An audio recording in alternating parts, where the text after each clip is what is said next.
Chapter 782 Assassin, yes, third aunt. Zhou quickly nodded. You're quite early. Mingyu walked over and said. Not really. I just followed the people of the palace. Wanning doesn't have to come over, does she? Zhou asked. Yes, she's a pregnant woman. She's afraid of bumping into someone, so she won't be asked to come over. However, Gu Qinglin will come over as in-laws. As soon as she finished speaking, Gu Qinglin walked in with a young eunuch. However, the two of them were not on the same side of the hall, so Zhou did not talk to him. Soon, the people from the royal family came over one after another. The two did not dare to chat and just sat beside each other and mourned. At this time, Zhou also saw the second prince from King Xiaoweo's family. The husband and wife both looked calm and spiritual. It was said that they had been in the south. This time, they came back to congratulate the emperor on his ascension. They did not expect to meet the retired emperor's death. Fortunately, the father and son saw each other for the last time. Of course, Zhou had also been keeping an eye on Guoguo with her divine sense. As soon as Guoguo made a fuss, she would send her a voice transmission. When Guoguo heard her voice, other than looking around for her, she didn't make any more noise. Zhou had a simple lunch in the palace at noon and went home in the afternoon. The next day, with her experience, Zhou arrived 2 hours late when no one picked her up. On the third day, Zhou got up early and rushed to the palace for the burial. Then, under the escort of all the officials and relatives, the coffin was lifted away. Everyone only escorted the coffin about 10 miles out of the imperial city. The rest of the journey was taken care of by King Xian, his son, and the seventh prince. They escorted the coffin to the imperial mausoleum together with the royal guards. However, everyone still kowtowed 3 times in the direction of the coffin. When she returned, Zhou, who had spread out her divine sense, found that a person on a tree not far away was aiming at the emperor with a bow and arrow. She was shocked and shouted, "There's someone on the tree on the upper left." Everyone was stunned by her shouts. The guards immediately protected the emperor. The emperor also reacted in time and quickly pulled out the dagger at his waist. However, he was still a step too late. Just as Zhou reminded them, the arrow in that person's hand had already shot over. Sun Miaoke, who was standing beside the emperor, turned around and blocked the emperor's path. The arrow directly hit her shoulder. The emperor was shocked. He hugged her and shouted, "Get him. I want to see his corpse even if he's dead." As soon as he finished speaking, other than the guards, the soldiers lined up on the street and also took action. The person on the tree obviously had no intention of escaping. He wanted to take poison to commit suicide, but Zhou Ying's spiritual sense attack struck him down. Soon, he was subdued by Guard Chu. Guard Chu quickly searched his body and confirmed that there was no poison on his body before bringing him to the emperor. "King An, take him to the prison of the Ministry of Justice and interrogate him personally." After the emperor finished speaking, he carried Sun Miaoke into the carriage and rushed to the palace. When Guard Chu saw this, he directly threw the assassin at King An and quickly chased after the emperor. King An took the men and brought a team of soldiers with him. He rushed to the Ministry of Justice to interrogate the assassin. When Grand Scholar Sun saw this, he also hurried to the imperial palace. The rest of the officials were disbanded, and each clan sent a representative into the palace to wait for news of Sun Miaoke. Zhou hesitated for a moment before following them into the palace. When they arrived outside the Phoenix Palace, Zhou looked at the palace maids running back and forth. She walked to Gu Wanning, who was guarding outside the palace. She asked, "What's the situation? Is it serious?" "I'm not sure. I heard that the arrow was poisoned." Gu Wanning replied in a solemn voice. At the same time, she was a little frustrated. To be honest, Sun Miaoke was a virtuous and kind woman. It would be difficult to meet someone like her in the future. Therefore, she did not want anything to happen to her. Chapter 783 The Empress' Death. About 15 minutes later, the Emperor's furious roar suddenly rang out, followed by the imperial physician's pleas for mercy. Zhou took a glance and found that Sun Miaoke was already dead. Moreover, her face and lips were black and blue. Without looking, she could guess that Sun Miaoke was dead. She died for the Emperor. When she thought of this, she felt a little uncomfortable. Soon, Eunuch Qian ran out and was stunned when he saw the people waiting outside. Then, he said with a pained expression, "The Empress has passed away." After saying that, he went to find someone to ring the death bell. Everyone immediately kneeled and cried. "No, that's impossible." The Grand Scholar's son staggered and quickly ran into the room after he finished speaking. When he saw the Emperor kneeling in front of the bed and Qing Tao lying on the bed, crying her heart out, his heart sank and his mind buzzed. His body fell forward stiffly. Fortunately, a young eunuch saw the situation and quickly rushed over to his body. The little eunuch, who had been knocked into a daze, couldn't care less about his discomfort. He immediately shouted, "Your Majesty! Your Majesty! Save the Grand Scholar's son!" After the Emperor heard this, he turned his head and saw the Grand Scholar's son lying on the ground. He immediately asked the doctor, who was kneeling on the ground, to go over and treat him. When the few imperial physicians heard this, they immediately rushed over to save him. They knew that after the deaths of the retired emperor and the empress, the emperor's heart had reached its limit. If something happened to the Grand Scholar's son, they would very likely face a catastrophe. Fortunately, the Grand Scholar's son was just struck by grief. He would be fine after a good recuperation. After the emperor received the news, he finally heaved a sigh of relief. Then, he sent someone to arrange for Grand Scholar's son to go to the side hall. He requested that Qing Tao take out the phoenix seal and hand it to Gu Wanning.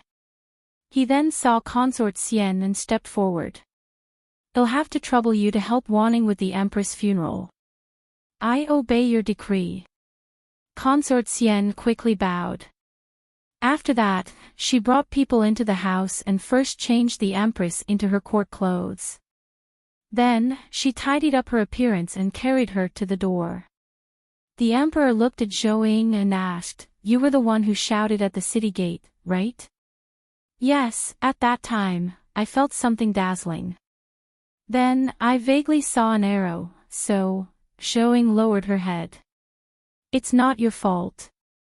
If it's convenient, go to the palace more often to accompany Wanning." After the Emperor finished speaking, he walked out tiredly. Zhou looked at Gu Wanning. "The palace will be even more deserted in the future. Sister-in-law, you must come to the palace to accompany me in the future," Gu Wanning pleaded. "I will. You have to be careful, too," Zhou replied. Because of the Empress' death, she did not leave the palace. Instead, she accompanied Gu Wanning with her task, helping her pass on a message and doing what she could. The others had just arrived home and had not even changed their clothes when the death bell rang again. They immediately rushed to the palace. On the other end, the Empress Dowager, who had just caught her breath, silently shed tears after receiving the letter. She asked the palace servants to bring the little princess over. At her age, there was nothing she could do now. She could only take care of the child. The Empress had died in vain. In addition, there was also the retired emperor, so she was buried the next day. However, it was said that the emperor's imperial mausoleum had not been built yet, so Sun Miaoke could only be temporarily placed in the retired emperor's mausoleum. After the emperor's imperial mausoleum was built, she would be moved over. After the empress was buried smoothly, Zhou and Gu Qinglin finally returned home. "Sister-in-law, will my sister be in danger?" Gu Qinglin turned his head and asked hesitatingly. Chapter 784. A warning. No, the Emperor has already raised the vigilance to the highest level. Zhou Ying was stunned for a moment and shook her head. Moreover, she would be keeping an eye on them from now on. It was impossible for Gu Wanning to be in danger. All right. Gu Qinglin replied absent-mindedly and did not say anything else. Zhou Ying advised, don't overthink it. The Emperor won't let anything happen in the palace. You, on the other hand, have to be careful next. First, you can't eat meat or fish in school, not even eggs. I'll make some dried tofu for you so you won't starve. Secondly, the clothes you wear must be simple and elegant. Don't wear colorful clothes. Otherwise, if someone finds out, it will implicate your sister. Do you understand? I know. I will definitely be careful. Okay, go back. Your current mission is to study. Your cousin and I will take care of the rest. Yes, I will take my leave. Gu Qinglin turned around and walked out after saying that. Zhou Ying turned around and asked someone to boil the water. She took a shower and changed her clothes. After playing with Guoguo for a while, she asked someone to take out the soybeans and began to pick and soak them. The next morning, after waking up, she made a lot of dried tofu and tofu skin. She told Chuanxiang and Dongxiang, who were helping her, we now have to eat tofu instead of meat. Don't touch any meat or fish. Do you understand? Not even lard. Don't worry, mistress. We definitely won't do anything rash. Okay, next, I'll teach you how to make tofu skin and dried tofu.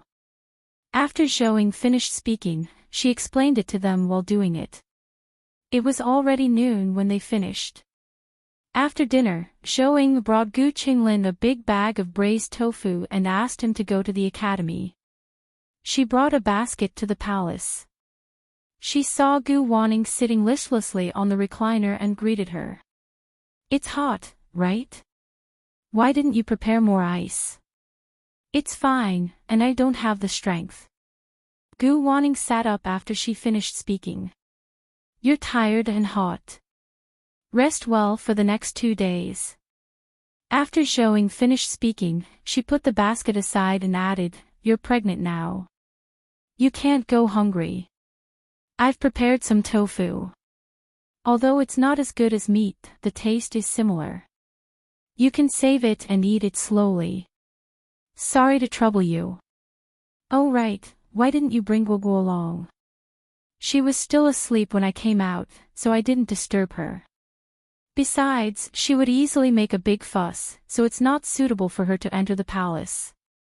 After chatting for a while, Zhou Ying saw that she couldn't raise her spirits, so she didn't talk anymore. Instead, she left the palace to go to Mrs. Yao and the others, and she seriously instructed them. Be it food, clothing, or words, she told them to be careful and not let anyone catch hold of anything to use against them. Ying, do you think Wanning will have a chance to be the Empress this time? Mrs. Yao asked softly after repeatedly ensuring she would not make a mistake. We can't do anything about this, and it's not our business, Zhou Ying said with a firm expression. Also, you're not allowed to say this a second time. You should also restrain the family from saying something similar. It's not that serious, right? Mrs. Yao replied with a sheepish smile.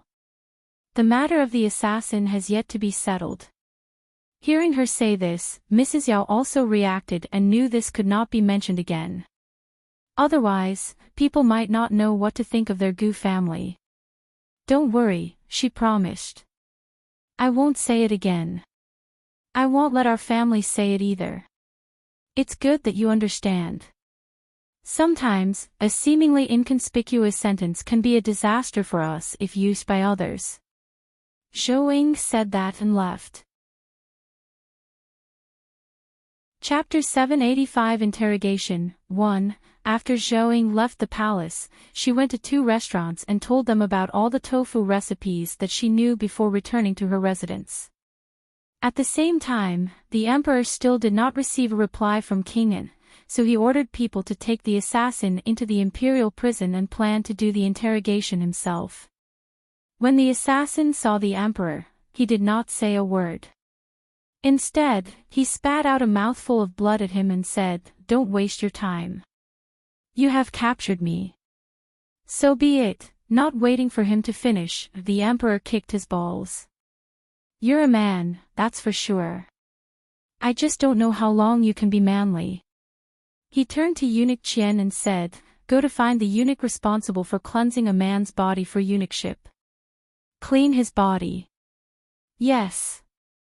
Eunuch Qian looked at the assassin sympathetically, then hurriedly ran out of the imperial prison. The emperor took a few steps back and sat on the chair, starting to observe the assassin seriously. The assassin was frightened by his stare. He thought that the emperor was thinking about how to torture him. He sneered and said, "Forget about being cleansed. Even if you cut me into pieces, I won't even blink. Yeah, I hope you can still be arrogant during that."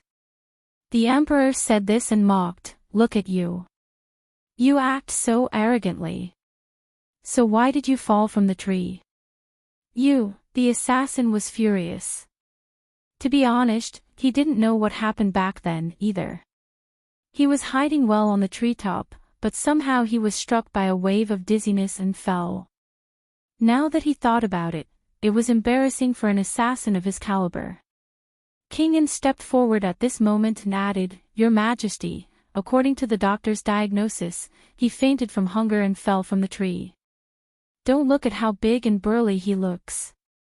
He looks like a man, but he's actually a weak little woman. Otherwise, he wouldn't have fallen after starving for a few meals." "What a coward." "Shut up, I didn't faint from hunger. I can even survive 7 days without food or water, let alone 3 days. Otherwise, how could I have the strength to pull the bow and shoot otherwise?" "You said you went without food for 3 days on that tree?" the emperor asked. "That's right. Besides, I brought water with me. How could I faint from hunger?" "In other words, on the day the retired emperor passed away, you were already on the tree." "That's right. If I were late, you would have sent troops to clear the way. It won't be so easy to hide there then. It seems that you know the rules of the imperial family very well. You also participated in the plot against my father, right?" The assassin was stunned for a moment before realizing that he had misspoken. He snorted coldly and did not speak again. The emperor also discovers he's just arrogant and not shrewd. He tried to get information out of him. Unfortunately, although the assassin was not clever, he was not stupid. Just in case, he simply did not speak. The emperor was helpless when he saw this, but he was also confident that he definitely knew something about the retired emperor's assassination and even participated in it. Thinking of this, he gritted his teeth in hatred. At the same time, he knew that although they seemed to be targeting the retired emperor, their ultimate goal was him. He didn't expect to cause his empress to lose her life. Thinking of this, he wanted nothing more than to pull out this assassin's tendons and skin him alive. Soon, eunuch Qian came in with eunuch Hua. Eunuch Qian pointed at the assassin and said, "It's him. Remember to do it slowly, but don't hurt his life." "Eunuch Qian, don't worry. He will definitely make him suffer a lot of pain, but he will survive." Eunuch Hua looked at the assassin and replied. He later called a few prison guards to help him tie the assassin to a rack, and he took out a small knife that was emitting a glint. Chapter 786 Interrogation 2. He stepped forward and rubbed the assassin's face. Only with some oil can a blunt knife cut through flesh. Now, enjoy yourself. After saying that, he reached out to untie the assassin's belt. "Are you for real?" The assassin panicked. Nonsense, do you think killing my family member will grant you an easy death? The emperor added, after cutting it off, feed it to the dogs. I want him to be an eunuch for every reincarnation. Yes. Eunuch Hua nodded, then looked at the assassin with a fierce expression. When the assassin heard that the emperor wanted him to be an eunuch even in his other lives, he remembered that eunuchs usually kept their body parts after cutting them off. However, his would be fed to the dogs. Could it be? Don't castrate me, the assassin hurriedly said just as Eunuch Hua was about to strike. Weren't you supposed to be tough? It just so happens that I've never seen someone get castrated before. The emperor looked at him with a cold smile. Although the assassin gritted his teeth angrily, he knew he was meat on the chopping board. He could be chopped up and fed to the dogs at any time. If I tell you, will you leave me a complete corpse? The assassin asked after a moment of hesitation. A cup of poisoned wine. The emperor nodded. The assassin heaved a sigh of relief. A hidden chess piece left behind by King Hui when he left. 5 days ago, I received news that I had to hide at the city gate in advance to assassinate the emperor. What was your previous identity? I was in the royal guards previously. When King Hui forced the abdication, he didn't make me participate, just in case. Are there any other people from King Hui's side in the royal guards? I don't think so. I was kept here because of my archery skills. Who sent you the message? I only know that she's a nanny in the palace. She has the smell of traditional medicine on her. I don't know the details. What else do you know? I'm in one-way contact. I really don't know. The assassin paused for a moment before adding, by the way, there seems to be a burn scar on the back of her neck. It's either a red birthmark or something. It was too dark then, so I couldn't be sure. I do know about this nanny. She was previously a subordinate of Consort Shu. I don't know what she did later, but Consort Shu burned half her back in a cup of tea. Later, the Empress saved her and invited a doctor for her. Eunuch Hua said. Qian. The emperor looked at Eunuch Qian. Eunuch Qian immediately understood and brought his men over. The nanny was quickly caught, and her mouth was stuffed with a rag. Eunuch Qian stepped forward and said, "The emperor, we caught her. She wanted to bite her tongue and commit suicide. Fortunately, the guards found her in time. Another one who isn't afraid of death. No wonder you people could hide so deeply." After the emperor finished speaking, he kicked the nanny to the front of the assassin and said, "Admit it, is it her?" It's her. That's what's on her neck." The assassin nodded repeatedly. As soon as he finished speaking, he received the nanny's death stare. The assassin's heart skipped a beat. However, he straightened his neck and said, "What are you looking at? King Hui isn't here. Even if I say something, it won't implicate him."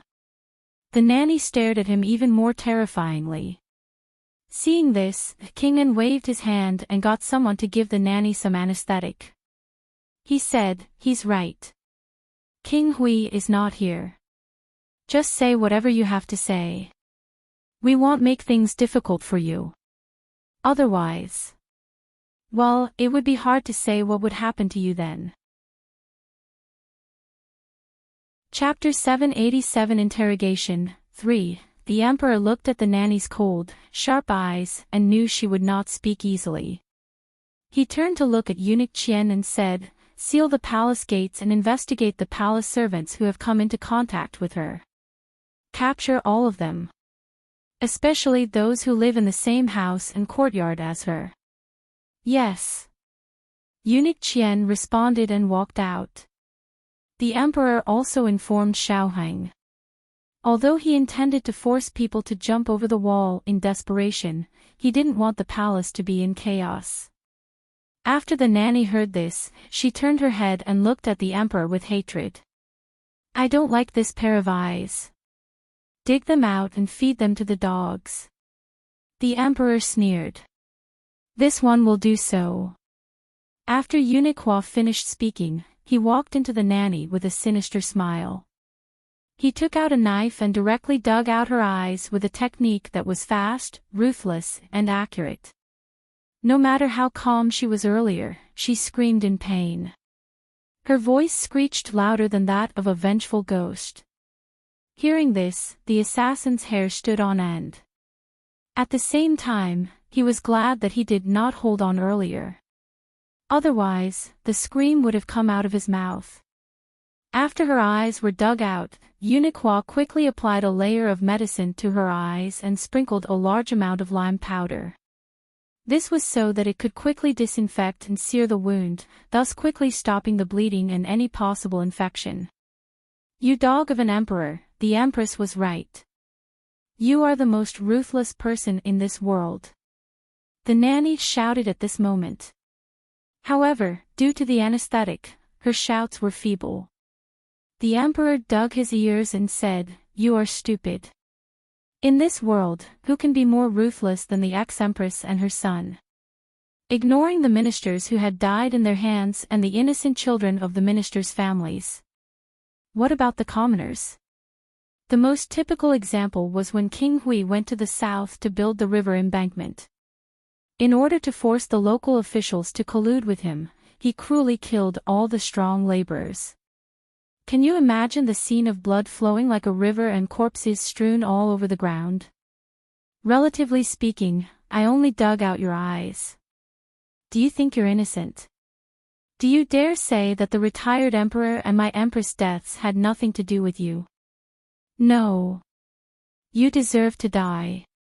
But don't worry, I won't let you die. I will let you witness your accomplices die tragically in front of you, one by one. I will let them know that they died because of you. I want you to feel pain all the time and not be able to sleep at night. As long as you dare commit suicide, I will kill your 9 clans for treason, including everyone in 5 lines of relation. I will make you a sinner of your clan, and you won't be able to live in peace even if you go to hell. The old nanny listened to his words as if the emperor were a malicious ghost locking on to her. She was terrified. Her fate would be doomed if there were ghosts in this world. No, there are no ghosts in this world. Don't lie to yourself. Even the neighboring countries know about Mother God's manifestation. How long do you want to lie to yourself? Nanny son, save Meow Meow. At this moment, a little girl in her teens was brought in. When she saw the nanny, she immediately cried and shouted. Nanny's son was stunned for a moment and turned her head to look. However, she couldn't see anything anymore. She stretched out her hand and wanted to follow the sound. Unfortunately, just as she stretched out her hand, King An stepped on it. Stay here obediently. Chapter 788 Interrogation 4 You're not human. She's still a child. Nanny's son raised her head and shrieked. All the palace servants are servants who have signed a death contract. Their lives are in the hands of the emperor. If you were honest and served your master as you should, who would find trouble with you? Consort Shu and the late empress have already taught you this once. Unfortunately, you don't have a good memory, so who can you blame? Besides, isn't she implicated by you? Otherwise, why would she appear here? King An sneered. How could a disobedient dog still expect its owner to be honest with it? Nanny's son, save me. When the little palace maid heard this, she immediately shouted at Nanny's son again. Seeing this, Nanny's son turned her head and did not look at her anymore. Did you see that? Eunuch Qian said. Nanny's son could have saved you, but she chose not to. Impossible. Nanny's son, save me. The little palace maid cried out. At this moment, King An shouted impatiently, Shut up. She would have done so if she wanted to save you the moment you came in. There's no need to keep shouting. The little palace maid was so frightened that she immediately shut her mouth and trembled as she hid beside Eunuch Qian. When Eunuch Qian saw this, he rubbed her little head lovingly. Don't be afraid. As long as you are obedient and tell us what you know, the emperor will not make things difficult for you. Go. After Eunuch Qian finished speaking, he pushed her into Nanny Sun's arms. Nanny Sun was already in so much pain that her entire body was trembling. The pain from her collision almost made her faint, and she subconsciously pushed the maid back out. After the little palace maid was pushed away, she turned her head and looked at her with an aggrieved expression. Only then did he realize something was wrong with Nanny Sun's eyes and immediately crawl over. When she saw that her eyes were gone, she asked in panic, Nanny Sun, your eyes. Your eyes? At this moment, the little palace maid also realized something. She was so frightened that her entire body trembled. Her eyes were filled with fear as she looked at the emperor. Little girl, the assassin said. I'm afraid it's useless. If you don't want to suffer like us, just tell them what you know. The little palace maid turned her head to look after hearing that. Only then did she realize that a bloody person was hanging on a rack. She immediately became even more afraid. Seeing this, King An looked at the assassin with satisfaction. He said to the little palace maid, as long as you tell me who Nanny Sun usually interacted with and who she had a good relationship with in private, I will let you go. Otherwise, you will end up like him.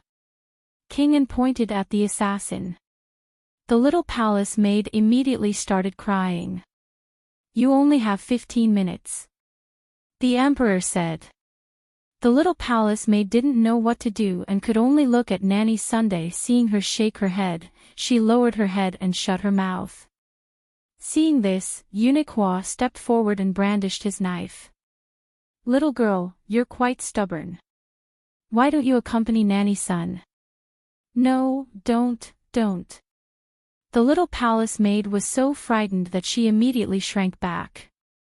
Nanny Sun hugged her and spoke up, if you have anything, come at me.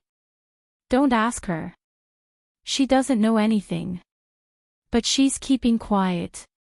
Moreover, I heard you even intend to acknowledge her as your goddaughter. How could she not know anything? Eunuch Qian asked. You guys, Nanny Sun didn't know what to say. The little palace maid was so frightened that she dared not speak again. However, she was pulled over by Eunuch Hua. Your eyes are so beautiful, and I very much like them. Why don't I dig them out and soak them in water to take a good look? After saying that, he raised the knife and stabbed it into her eyes with a sinister smile. Chapter 789. Cowpox. Eunuch Qian even stepped forward and held her down, leaving her no room to run. Nanny Sun wanted to help, but she was kicked to the wall by King An. Don't, wait. I know that Nanny Sun has a name list. The little palace maid was so frightened that she closed her eyes and shouted. Name list? Where? King An asked. Meow meow. Nanny Sun immediately shouted. However, fear had already taken over the little palace maid's heart, so she told King An where the name list was stored. Eunuch Qian immediately ran out. After he left, he caught a few more people, one after another. However, he did not interrogate them. Instead, he locked them up in the cell. At the same time, to prevent Nanny Sun from committing suicide, King An also hung her up. Nanny Sun's eyes were already in so much pain that she almost fainted a few times after she was hung up. However, she could not faint because of the pain. She also did not dare to make any more moves. About 2 hours later, Eunuch Qian captured another 8 people, but this time, they were mainly eunuchs. 24 people in total. We've captured all of them. Good. The emperor took the list and glanced at it. Not only were their names there, but also their position, age, and speciality. Their positions weren't eye-catching. It seemed that it was specially arranged. At the same time, he felt a lingering fear in his heart. There were so many people. If they were discovered too late, many more incidents might have happened. He handed the name list to Kingen. With the name list, the assassin, and Nanny's son's tragic state, it was much easier for the others to speak. Soon, he discovered that the person who had thrown ice into the retired emperor's room was a little eunuch skilled at sneaking around. Ultimately, Nanny's son had nothing else to shoulder and gave out Consort Shu's 3 spies. Of course, the emperor was happy to arrest them all. They later found out about 10 more people under Consort Shu. From then on, all the spies of King Hui and King Kong were removed. With a wave of his hand, the emperor gave them all poisoned wine and buried them in the wilderness.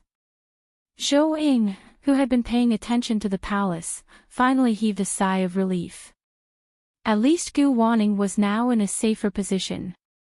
In the blink of an eye, half a month had passed. Gu Qingrui finally returned and handed the final vaccine data to the emperor. Replying to the emperor, "I did not disappoint you. The experiment this time has been successful. The experiment has proved that the human body more readily accepts a vaccine. Guard Chu and the others had already tried it, and they recovered in about 3 days. After that, we found some weak children and women. The recovery was slower, but it would only take 7 days at most." "Did you really get smallpox and recover?" The emperor looked at Guard Chu. "Yes." Guard Chu replied. He then stepped forward and unbuttoned his shirt. He pulled it gently, revealing a small scar on his shoulder. "The only problem is that it will leave a scar. It's worth having such a small scar to eliminate the possibility of smallpox infection." The emperor laughed loudly. This was the only happy thing that had happened in the past month. It was great news. He looked at Gu Qingrui and asked, "Can't the eldest princess get her vaccine now? Let's wait a little longer. It won't be too late to take it when she can run all over the place and her body is stronger. It'll save her from suffering. Did you bring it? Give the vaccine to me now." The emperor put down the memorial. "Emperor, you can't. You have a body of gold, you must be careful. It's better to let this servant do it. This way, you can also witness the effectiveness with your eyes." Eunuch Qian immediately kneeled and stopped the emperor. Chapter 790. A reminder. "Emperor, why don't you let Eunuch Qian try it out first?" Gu Qingrui hesitated for a moment and suggested. Although he was confident in the cowpox vaccine, just in case, he still felt he should get it after he thoroughly approved it. Moreover, although the country seemed calm now, the undercurrents were surging, so it was better to be careful. "Emperor, let Eunuch Qian go first." Guard Chu echoed. "How about this, Qingrui? You go back and rest well. Tomorrow, I will select a group of people for the vaccine. At the same time, let the people from the Imperial Academy of Medicine follow and observe. Let's see if there's any difference." "All right. I will take my leave first." After Gu Qingrui finished speaking, he looked at Guard Chu and said, "I'll have to trouble Guard Chu to protect that cow." "Don't worry, Lord Gu." Guard Chu smiled. Gu Qingrui nodded and turned to leave the palace. When he returned home, he found out that Zhou Ying and their daughter had gone to the manor. Although he was a little disappointed, he quickly washed up, changed, ate something, and had a good sleep. He did not expect that the next day after entering the palace, the emperor had all the palace servants between the ages of 10 and 40 ready for the cowpox vaccine. After planting the cowpox, the rest were handed over to Principal Zhou and the others. Other than going to the palace once a day, he would go to his hospital and get busy. 3 days later, the vaccinated subjects gradually recovered. By the 7th day, everyone had completely recovered. The emperor was overjoyed, and so were the imperial physicians. Although they weren't the ones who discovered the vaccine, at least they wouldn't have to be afraid of smallpox anymore. It could be considered a way of saving their lives. On that day, everyone in the palace who was over 2 years old and below 60 years old, except for Gu Wanning, who was pregnant, got their vaccine. 10 days later, after everyone had recovered, the emperor went to the previous Empress Dowager. He looked at the eldest princess and then at the previous Empress Dowager. Imperial grandmother, Gu Shengruo's contribution this time is too great. In addition to the sweet potatoes and water wheel, how do you think your grandson should be rewarded? I can't say for sure. However, between the husband and wife, one only thinks about doing business and cooking all day, while the other only thinks about farming and medicine all day. In addition to your Aunt Ping Yang's relationship, why don't you give him an official position that won't be easily bullied? As for the rest, it's up to you. An official who doesn't allow others to bully him. The emperor couldn't think of anything for the moment. After all, there weren't many officials in that high position. I'll seriously consider it when I return, he said. After the emperor finished speaking, he stood up and was about to leave. The previous Empress Dowager quickly stopped him. Wait a minute.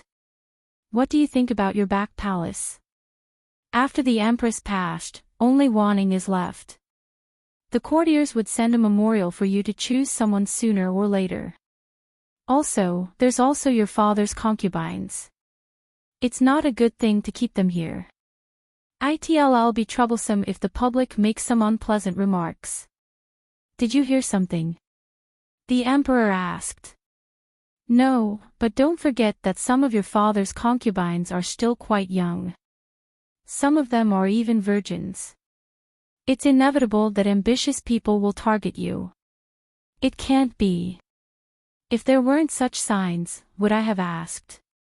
The emperor felt disgusted after hearing this.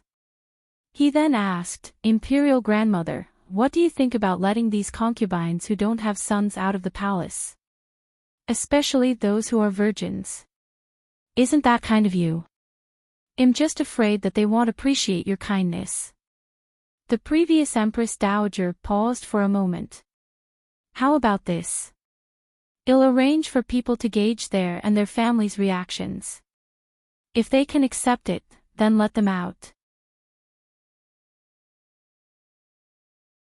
Chapter 791 Taking Action. Thank you, grandmother. After the emperor thanked her, he instructed the little princess to be a good girl and went to work. The moment he left, the previous Empress Dowager first sent Nanny Lu to count all the beautiful women who had never slept with the previous emperor.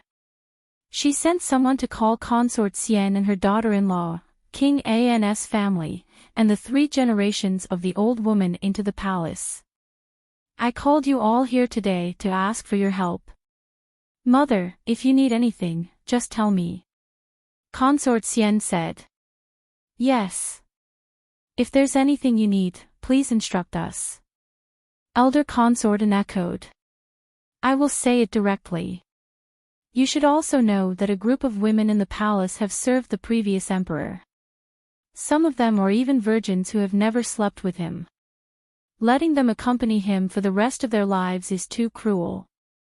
The current emperor is kind and wants to let them go out and get married, so he wants to invite you to their parents' homes to investigate their willingness. If they are willing to accept this arrangement, we will let them out of the palace. We won't force those who aren't willing. However, the girls won't be qualified to be selected again if they go home. What will happen to those who are unwilling to accept it? The old consort asked. If they didn't accept it and would end up very miserable, it was believed that not many would give up for their family's reputation. Many young men in the army still have yet to get married. The emperor will assign them to them when the time comes. The Empress Dowager replied. The old consort and the others looked at each other and had an idea. After a while, Nanny Lu returned with a detailed list of names. She handed it to the previous Empress Dowager. "Madam, this is the list of the women who have never slept with the previous emperor." After the previous Empress Dowager took it, she glanced at it. She didn't expect there to be quite a lot.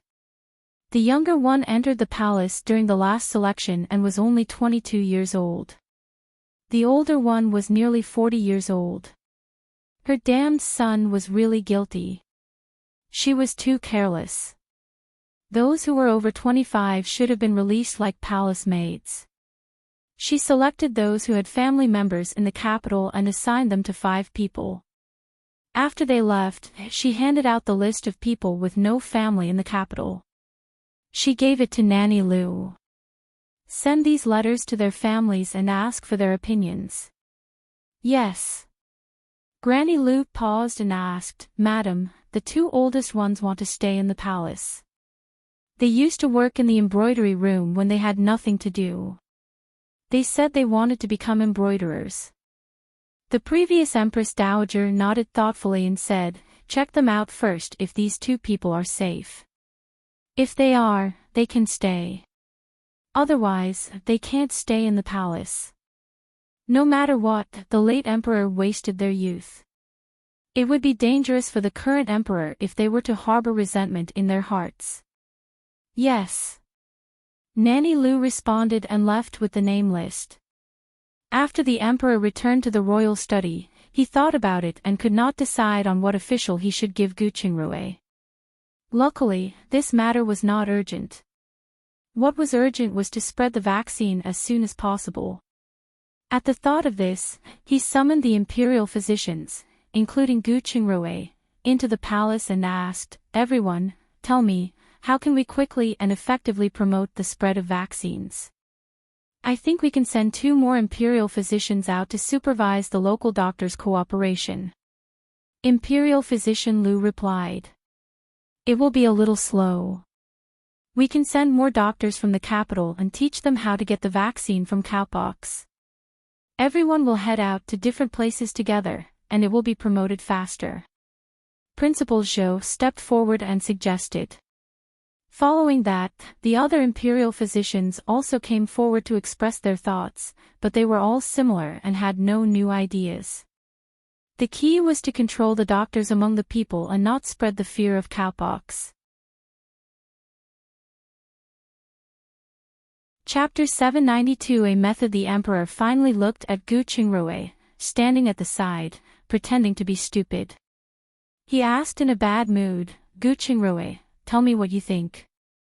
"Emperor, if you want to push out the vaccine as soon as possible, the methods of the imperial physicians are not bad. But in the long run, it's still lacking." "Oh, tell me." The emperor nodded.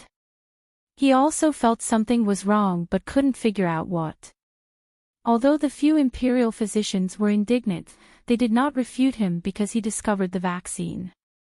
However, they still turned to look at him, wanting to see what good ideas he could come up with.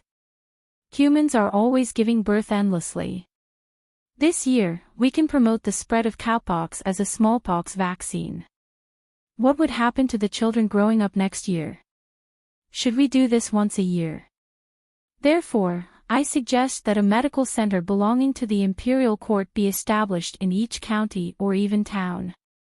In addition to the annual vaccine inoculations for children of the right age, the prevention methods for other diseases could also be quickly implemented through this governmental medical center. For example, leprosy is one illness we must get rid of quickly. Also, we could earn an income by visiting patients. This way, not only would the staff not need to be paid monthly, but it would also increase the income of the imperial court. Also, the medical skills of doctors varied everywhere, and this medical center could restrict them through examinations. Only those who met the requirements could become doctors. The rest will be firmly banned from practicing medicine. The last and most important point is that the quality of the country's medicinal herbs is worrying. There are even those who sell fake medicine. We can also supervise them through this medical center. A medical center. The emperor felt it was a little over, but he had to admit that this was a good idea for long-term development. After the imperial physicians heard this, they looked at each other. For a moment, they did not know if it was a good or bad idea. Wouldn't this crowd the other medicine stores? Wouldn't it cause chaos? Asked Principal Zhou. It's just one more. It won't affect anyone as long as we don't have bad intentions. Besides, don't we have to choose the person in charge from the top local doctors? This way, there will be 1 or 2 fewer local clinics. Principal Zhou didn't say anything after hearing this. When the emperor saw this, he looked at Gu Qingrui and said, "How about this, Minister Gu? Write me a detailed memorial later. Let's discuss it properly." As for this year's vaccine promotion, it would be done according to Principal Zhou's plan. Select a group of doctors in the capital and transfer some apprentices from the Imperial Academy of Medicine to learn how to use cowpox to treat smallpox. After they finish learning, I will send soldiers to escort them to various places to spread the vaccine quickly. The emperor then looked at Principal Zhou. Principal Zhou will be in charge of the selection of these doctors. Remember, their character must pass the test. If anything happens, I will come to you for questioning. As for teaching them, let Gu Qingrui do it. Yes. The two of them replied at the same time. Does Lord Gu have a way to prevent leprosy? Principal Zhou asked after leaving the royal study. Not yet, but since the smallpox vaccine is successful, I think there are other ways we can try it. Gu Qingrui said. That's true. You youngsters are the most aggressive in research. Principal Zhou nodded thoughtfully. It seemed that the Imperial Academy of Medicine could also try it. They could no longer limit themselves to treating the people in the palace.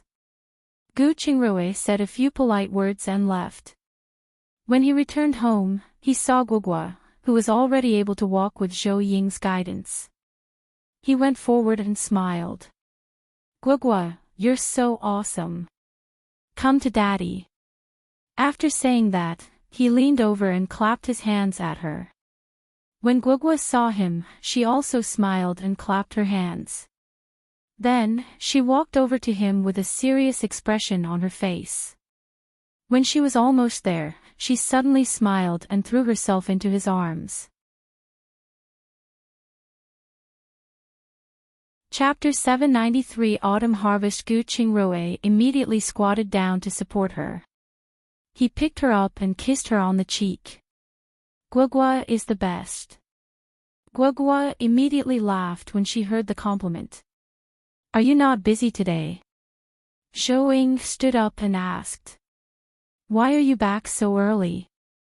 After asking that, she poured him a glass of water. Gu Qingrui sat down and said, I was summoned into the palace by the emperor and discussed the matter of promoting the uses of cowpox. For the sake of long-term planning, I suggested a centralized medical center, an overall medical system led by the government. I'm afraid we'll be busy from now on. That's good too. Doing more good deeds can be considered as accumulating merit for our children and grandchildren. Although Zhou Ying was a little reluctant to part with him, she had no intention of stopping him. She asked, Guoguo's first birthday is coming up. What should we do? Do we hold another banquet? Yes, but just a small one. We can't mistreat our daughter. Gu Qingrui replied. Then, he remembered Principal Zhou's attitude and told her, he's not a bad person. He's just like power, a little too much. If he takes the initiative to look for you, just treat him as someone ordinary and keep a distance away. I understand. So, what do you want to eat for lunch? I don't have much of an appetite. Just make something appetizing. Sure, let's have cold noodles and 2 refreshing side dishes. Alright, prepare more chili oil. Zhou Ying nodded and turned to leave. Gu Qingrui played with Guoguo for a while, then passed her to Mrs. Lin while he went to the study room. 3 days later, they held a small-scale banquet for Guoguo, and the couple got busy. Gu Qingrui was busy with his hospital and discussing farming with Qin He. He did not expect that Qin He actually managed to grow watermelon on the eastern melon vine. Although it was big, the taste was not that great. Gu Qingrui looked at his disappointed expression. He patted his shoulder and smiled. It's already great that you succeeded. If you persist, you will definitely gain something special. Next year, let's try transplanting jujube with wild jujube, as our jujube production is still a little low. Are you sure that the transplanting of the jujube will succeed? Of course, they belong to the same type of plant. Have you forgotten that we successfully transplanted apples and pears this spring? They are of different species. Alright, it'll start on jujube next year. Yes, but your forceful and hard-headed method won't work. You have to find a direction and study it in depth. Otherwise, you might be able to do everything in the future, but you might not be good at it. For example, doctors are divided into many subcategories, such as gynecology, surgery, acupuncture, and so on. I understand what you mean. I will seriously consider it when I go back. Meanwhile, Zhou brought Guogua to the manor and started harvesting the fruits. Besides the pears that were managed by the head of the manor, the apples and grapes in the wasteland manor had also ripened. Niu Fugue was mainly responsible for selling the fruits, while Zhou taught everyone how to brew wine. There was an autumn harvest later for rice, soybeans, sesame, peanuts, and so on. Although she didn't need to go down to the fields herself, she still needed to make the decision. After that, they harvested the corn and planted the winter wheat. She had planted a lot of winter wheat this time and planned for corn next. This way, she could store some food outside her interspace, just in case. At the same time, she also took out some soybeans, peanuts, sesame seeds, and other urgently needed food from her space. The restaurants had run out of sesame today, causing the hot pot business of the 3 restaurants to stop. This busy period lasted for more than a month. Chapter 794 Promotion. During this month, there were major changes in the palace. Among the previous emperor's concubines, regardless of whether they had given birth to princesses or princes, they had left the palace together. Those who were virgins, except for the 2 older ones, had all left the palace to get married. Some of the women who had served the previous emperor also remarried.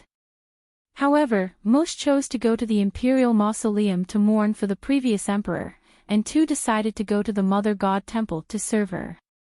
On this day, after Gu Qingrui had taught all the selected doctors how to get the vaccine from cowpox, the emperor also put plans for medical centers on the agenda. Therefore, he directly summoned Gu Qingrui into the palace and asked, regarding the medical center's memorial, whether it's their position, responsibility, or authority, you have to write it down clearly. That's why I called you over today, for you to manage these medical centers. At the same time, I will confer on you the title of Marquis and Le tomorrow. At the same time, I will appoint you as a second-grade official in charge of the medical yamen. Also, Zhou will be conferred the title of a second-grade imperial consort. Gu Qingrui did not decline after hearing that. He was the one who had proposed the medical center, so only with him in charge could they strictly follow his request. However, he still asked worriedly, so, the imperial physicians are imperial physicians. Their duty is to treat the people of the royal family. They don't have power in the government. Of course, if they want to enter a medical center, I will also approve it. I understand. Tell me how you plan to choose your candidates first. It's not easy to handpick so many people. Just like the imperial examination, passing the examination is divided into 2 parts, theory and on-the-spot diagnosis. However, after the theory examination, we have to investigate the person's life and character. If their character is not good, they will not be recruited. Otherwise, it will ruin the big picture. The emperor nodded in agreement. Then it's settled. I'll get Xiao Heng to bring someone for you later. If there's anything that you need, just mention it. Yes. Gu Qingrui had just finished speaking when eunuch Qian rushed over. Your Majesty, Lord Gu, Consort Xian is ready to give birth. The previous Empress Dowager and the Imperial Physician are already on their way. Let's go. The Emperor suddenly stood up and strode out. He had heard Imperial Physician Lu say that Consort Xian's baby was a boy, which would be his eldest son. He was looking forward to it and could not allow anything to happen to the mother and son. Gu Qingrui saw this and immediately got up to follow. The previous Empress Dowager heaved a sigh of relief when she saw them. She stood up and said, "You're finally here. I can finally breathe a sigh of relief. Thank you for your hard work, Imperial Grandmother. Please sit at the side and wait. I will guard her."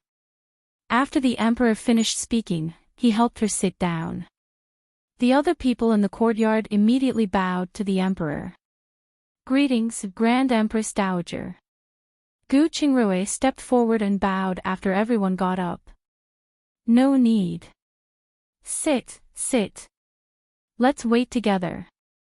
I hope the Mother Goddess can bless wanting to give birth smoothly. Don't worry. Gu Qingrui responded and sat down below the Emperor. Hearing the heart-wrenching screams in the room, Gu Shengrui's scalp went numb. He was worried about this, so when Chunxi came out, he asked her to pass on a message. If Gu Wanning shouted too much now, she would lose her energy easily when giving birth later. He told her that she must try her best to endure it. Finally, he instructed, it's best to find her something clean and let her bite on it. Yes, yes, there is such a saying. Chun-Shi, right? Hurry up and go in and tell your mistress. The previous Empress Dowager nodded in agreement. Chun-Shi immediately turned around and ran back into the house. Chapter 795 Birth of the First Prince. The Emperor heard this and gripped the handle of the chair. He turned to Imperial Physician Lu and asked, Imperial Physician Lu, have you prepared the ginseng? Replying to the Emperor, it's prepared. 100-year-old ginseng. Imperial Physician Lu answered. The Emperor nodded and didn't speak again, and he just stared at the door. Gu Qingrui looked at his nervous expression and finally heaved a sigh of relief in his heart. It did not matter if he was doing it for the child or for Wanning, as long as the child was successfully born. Wanning's position was temporarily stabilized. Otherwise, Wanning might not be able to win against the newcomers with her personality. On the other end, Zhou Ying, who was paying attention to Gu Wanning from time to time, stopped checking the accounts in her hands and then paid attention to the birth. First, she confirmed if her fetal position was correct or not. After checking the 4 midwives and confirming that they did not have any secret items on them, she heaved a sigh of relief. She monitored the 4 midwives to prevent them from doing anything suspicious. Fortunately, she was overthinking it. At noon, Gu Wanning successfully gave birth to a little boy who weighed 1.5 kilograms. That loud cry really startled the midwife. At the same time, when the previous Empress Dowager and the Emperor found out that Consort Xian had really given birth to a little prince, they were overjoyed. The Emperor waved his hand and said, Little Qian, reward everyone in the palace with a month's salary. Congratulations to the Emperor for having a son. Eunuch Qian immediately bowed. When the others heard this, they immediately congratulated him. Once the news spread, the palace was filled with jubilation. When Gu Wanning found out that she had given birth to a prince, she smiled and looked at the child before falling asleep.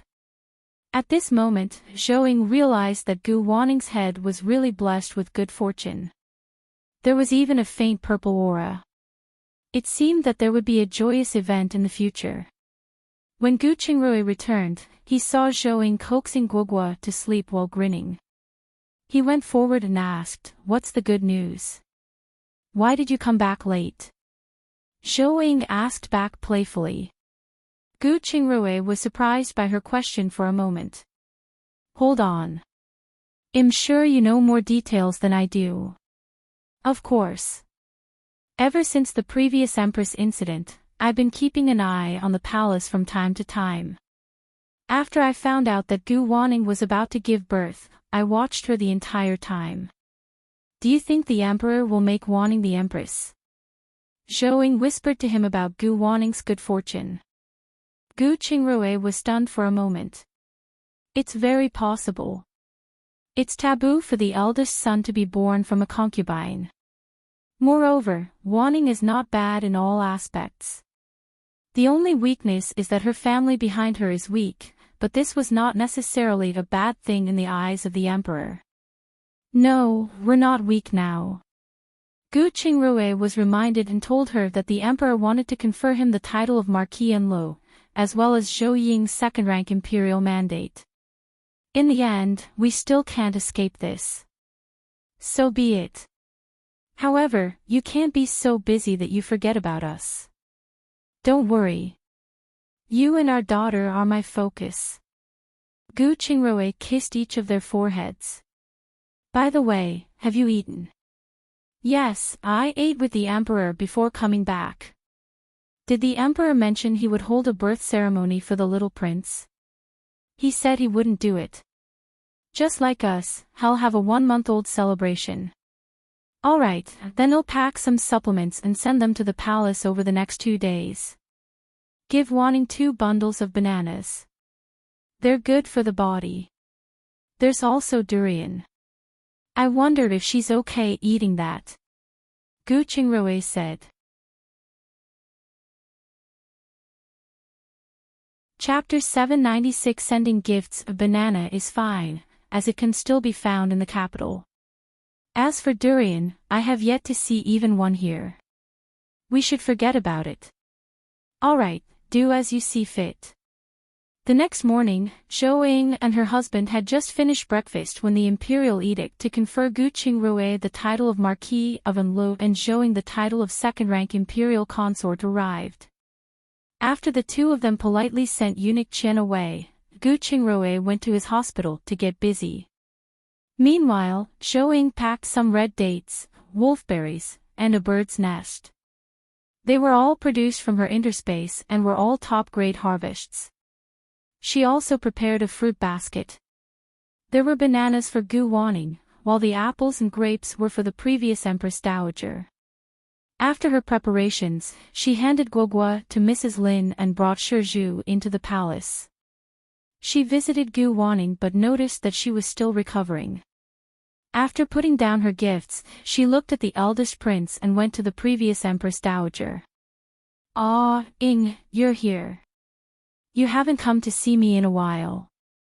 When the previous Empress Dowager saw her enter, she immediately greeted her warmly.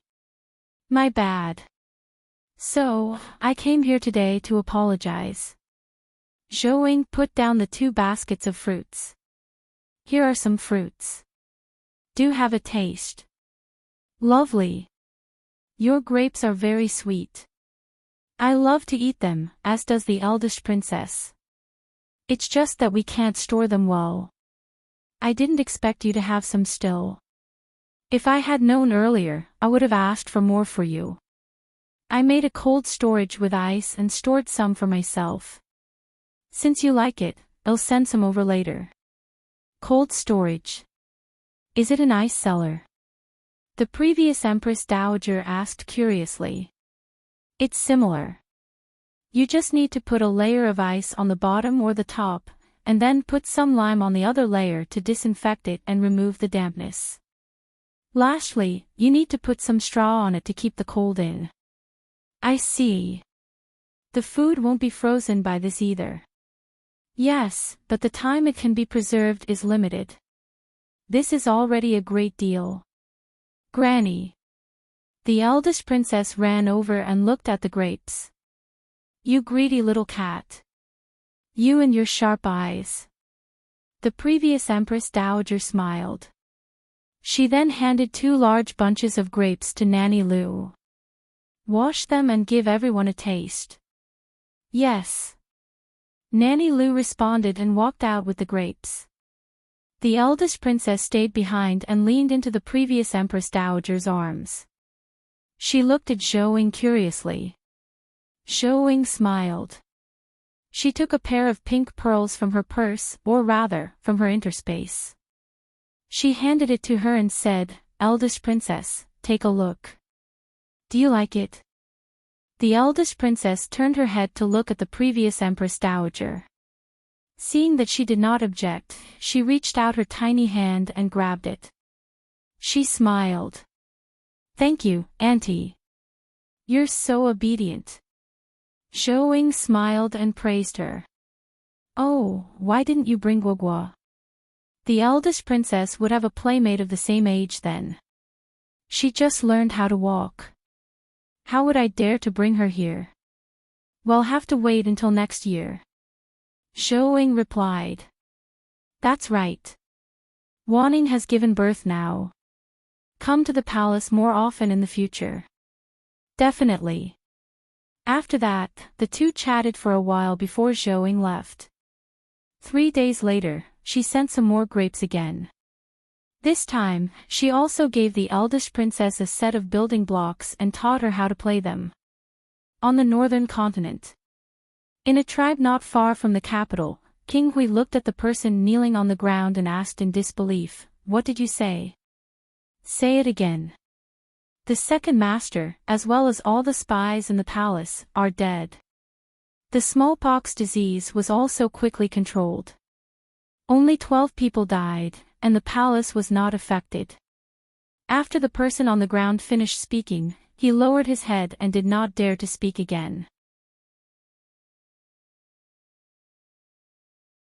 Chapter 797 Bringing Along, What Happened? Have you made yourself clear? King Hui asked thoughtfully.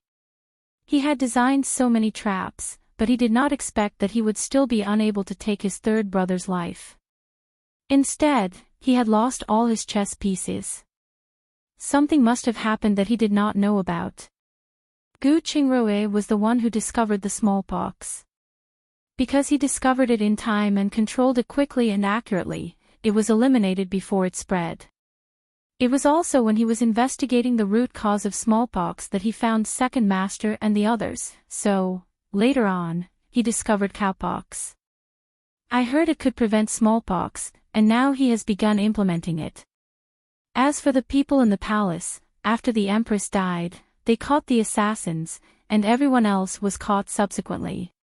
Even King Kang's spies have been taken care of. Upon hearing what he said, King Hui immediately understood that the assassin and Nanny's son must have betrayed him. Otherwise, they wouldn't have all died and even implicated his fourth brother's people. He knew Nanny's son wasn't worth trusting. If she could betray them once, she could betray them a second time. However, his mother refused to listen. Now, she had become deaf and blind. He was in the dark now and could only attack forcefully. If they attacked forcefully, the battle would drag out, and they would suffer significant losses. The key was that he did not have military power in his hands, so he had to cooperate with the northern continent. However, the people of the northern continent were a group of wolves. The price of cooperating with them was too high. He asked, "By the way, have the people sent into the northern continent palace and the borders sneaked in?" "They have, and the people who infiltrated the border also discovered other spies used to infiltrate the northern continent army. They have already taken them for their own use." "Very good. You can go and rest. I'll look for you after I figure out what to do next." After King Prince finished speaking, he turned around and returned to the tent. On the other hand, after Gu Qingrui took over the medical center plan, he first brought all the doctors he taught and gave the smallpox vaccine to everyone in the capital. After everything was settled in the capital, the doctors were sent to various places under Xiao Hing's escort. At the same time, Xiaoheng also accepted a secret mission, which was to help Gu Qingrui inquire about the reputation and prestige of the local doctors. After they left, Gu Qingrui immediately began an examination to select doctors for the medical centers of the various suburban counties within the capital. After the capital was settled, they started to set up various medical centers along the route that Xiaoheng had set out on. On the other hand, Zhou would bring Guogua to Mingyu to play or teach Chuanxiang and Dongxiang cooking in the residence. In the blink of an eye, it was the first prince's 1-month-old birthday. Zhou got up early in the morning and dressed herself up carefully. Then, she brought Gu Qinglin to the palace. As soon as she left, she met Mr. Gu, second Uncle Gu, and Mrs. Yao walking over. First uncle, second uncle, when did you come to the capital? Gu Qinglin asked happily. We arrived yesterday as we heard about the first prince. We want to send some things over, so help us bring them in. Mr. Gu replied. Come in and have a seat. Zhou greeted them and brought them to the living room. After they had tea served, Zhou saw their big bags and asked, Father, what did you bring? We can't bring it in if it's too much. It's not much. It's just a gold lock for the prince and princess, 2 sets of children's clothes, and 2 tonics. The remaining bag is for Guogua. There are clothes and toys from all over the world. Mr. Gu said. Yes, we know the rules when entering the palace. These gifts definitely didn't go through anyone's hands. It was all prepared by us. After second Uncle Gu finished speaking, he opened the bag for her to look at. Chapter 798 Entering the palace. Although Zhou understood their feelings, she felt that there were too many things. She looked at Gu Qinglin. After all, his status is much higher than hers now. Although Gu Qinglin also felt that it was too much, he still took it all when he saw how confident they were. I'll thank you all on behalf of my sister. We're family, Mr. Gu said. Second aunt, do you want to come with us to the palace to see Wanning and the child? Zhou asked. Mrs. Yao was delighted at first, but then she shook her head and said, forget it. The rules in the palace are very strict. Moreover, we don't have any status now, so we won't go in. Yeah, just help us bring the things in, second Uncle Gu said. Alright, you guys stay in the residence first. We'll talk later. Zhou stood up after that. After saying that, she called Niu Fugue over and arranged a place for them to rest. Alright, then we'll go see Guogua first. You guys should go into the palace early. Mr. Gu said. After saying that, he picked up the big bag he had prepared for Guogua. Alright. Zhou stood up and took the small bundle from her second uncle's hand. We'll talk when we get back. After saying that, she rushed to the palace with Gu Qinglin. Of course, Gu Qinglin rode a horse while Zhou rode a carriage. After entering the carriage, Zhou carefully checked the items they brought. She only heaved a sigh of relief after confirming that there were no problems with them. Otherwise, she would be the one being suspected. She spread out his divine sense to look inside the residence. Guogua had seen Mrs. Yao recently, so she didn't shy away from strangers. Instead, she played with them. However, after a while, Guogua became impatient, and Mr. Gu and the others went to the guest room to rest. After entering the palace, Zhou and Gu Qinglin originally wanted to visit the previous Empress Dowager. When they found out that she was with Gu Wanning, they immediately brought their gifts over. First, they greeted the previous Empress Dowager, only then did Zhou and Gu Qinglin enter the main courtyard. When they entered the room, they saw Gu Wanning, who was dressed up. After the two of them went forward to bow, Zhou teased, I didn't expect you to look even more radiant after a month of birth confinement. I must have put on weight. I feel that these clothes are a little tight. Gu Wanning pinched her face, which had obviously gained weight. You're not fat. You were too thin before.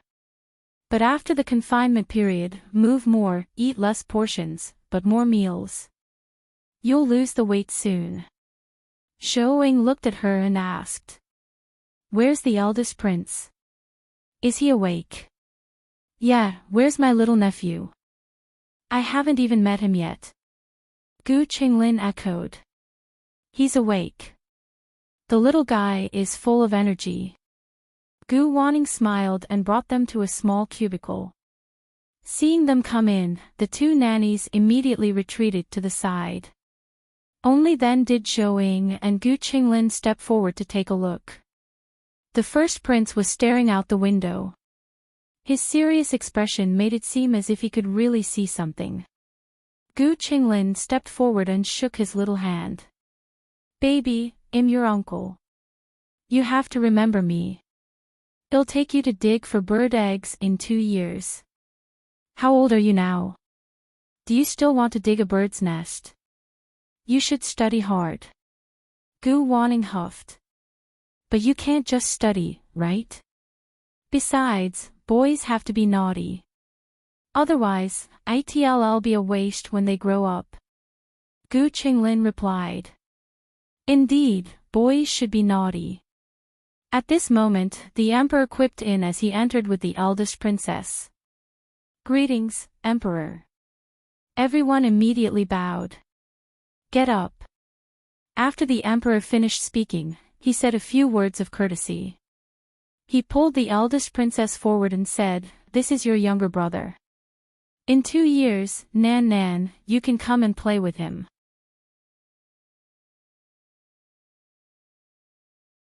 Chapter 799 Taking care of the child. Little brother, you're too small to play with. The eldest princess glanced at a prince and replied with disdain.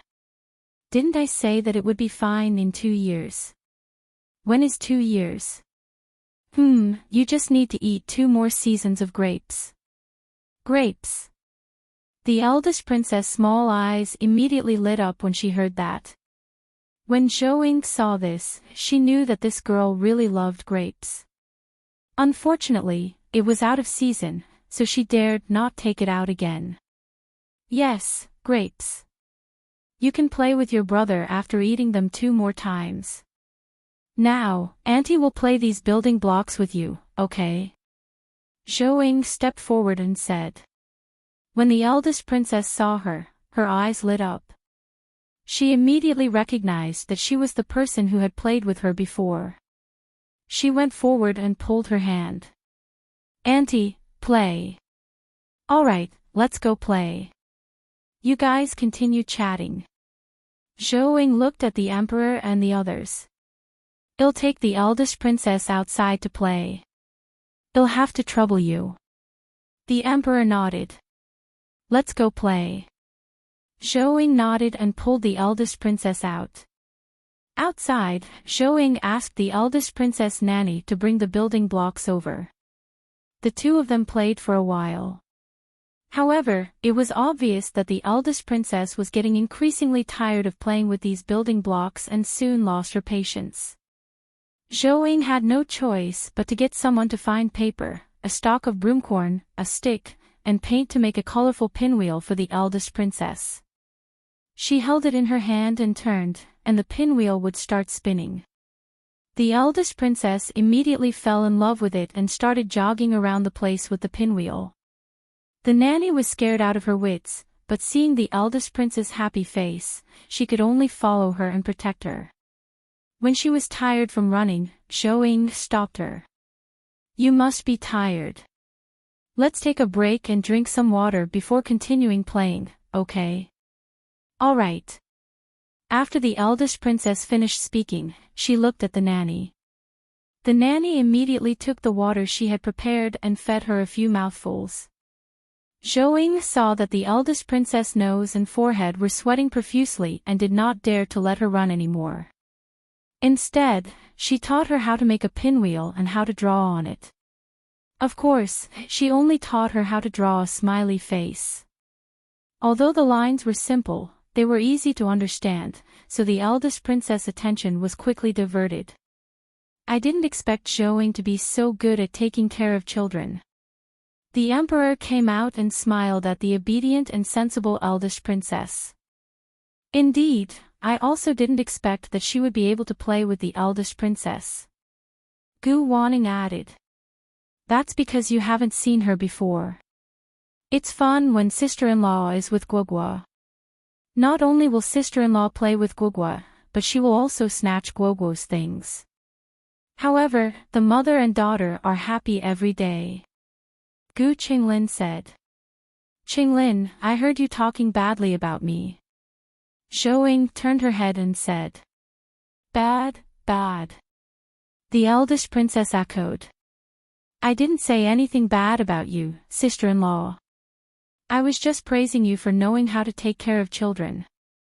Gu Qinglin replied with a sheepish smile. Silly boy, she's just teasing you. Gu Wanning smiled. I didn't expect sister-in-law to play with children so patiently. She looked at Zhou and said. Actually, it's very relaxing to play with children. They're as pure as white paper, without a trace of bad intentions. Zhou smiled. She put the eldest princess down. The moment the eldest princess came down, she immediately took the self-made windmill and ran to the emperor's side. Nanan's gift to you. The emperor took it and smiled. Really? Thank you, Nan. Are you going to play with Auntie Zhou here or go outside to look for Granny? The eldest princess looked at Zhou with a conflicted expression, but in the end, she still decided to look for the previous Empress Dowager. You guys continue chatting, I'll go to the front now. After saying that, the emperor brought the eldest princess out.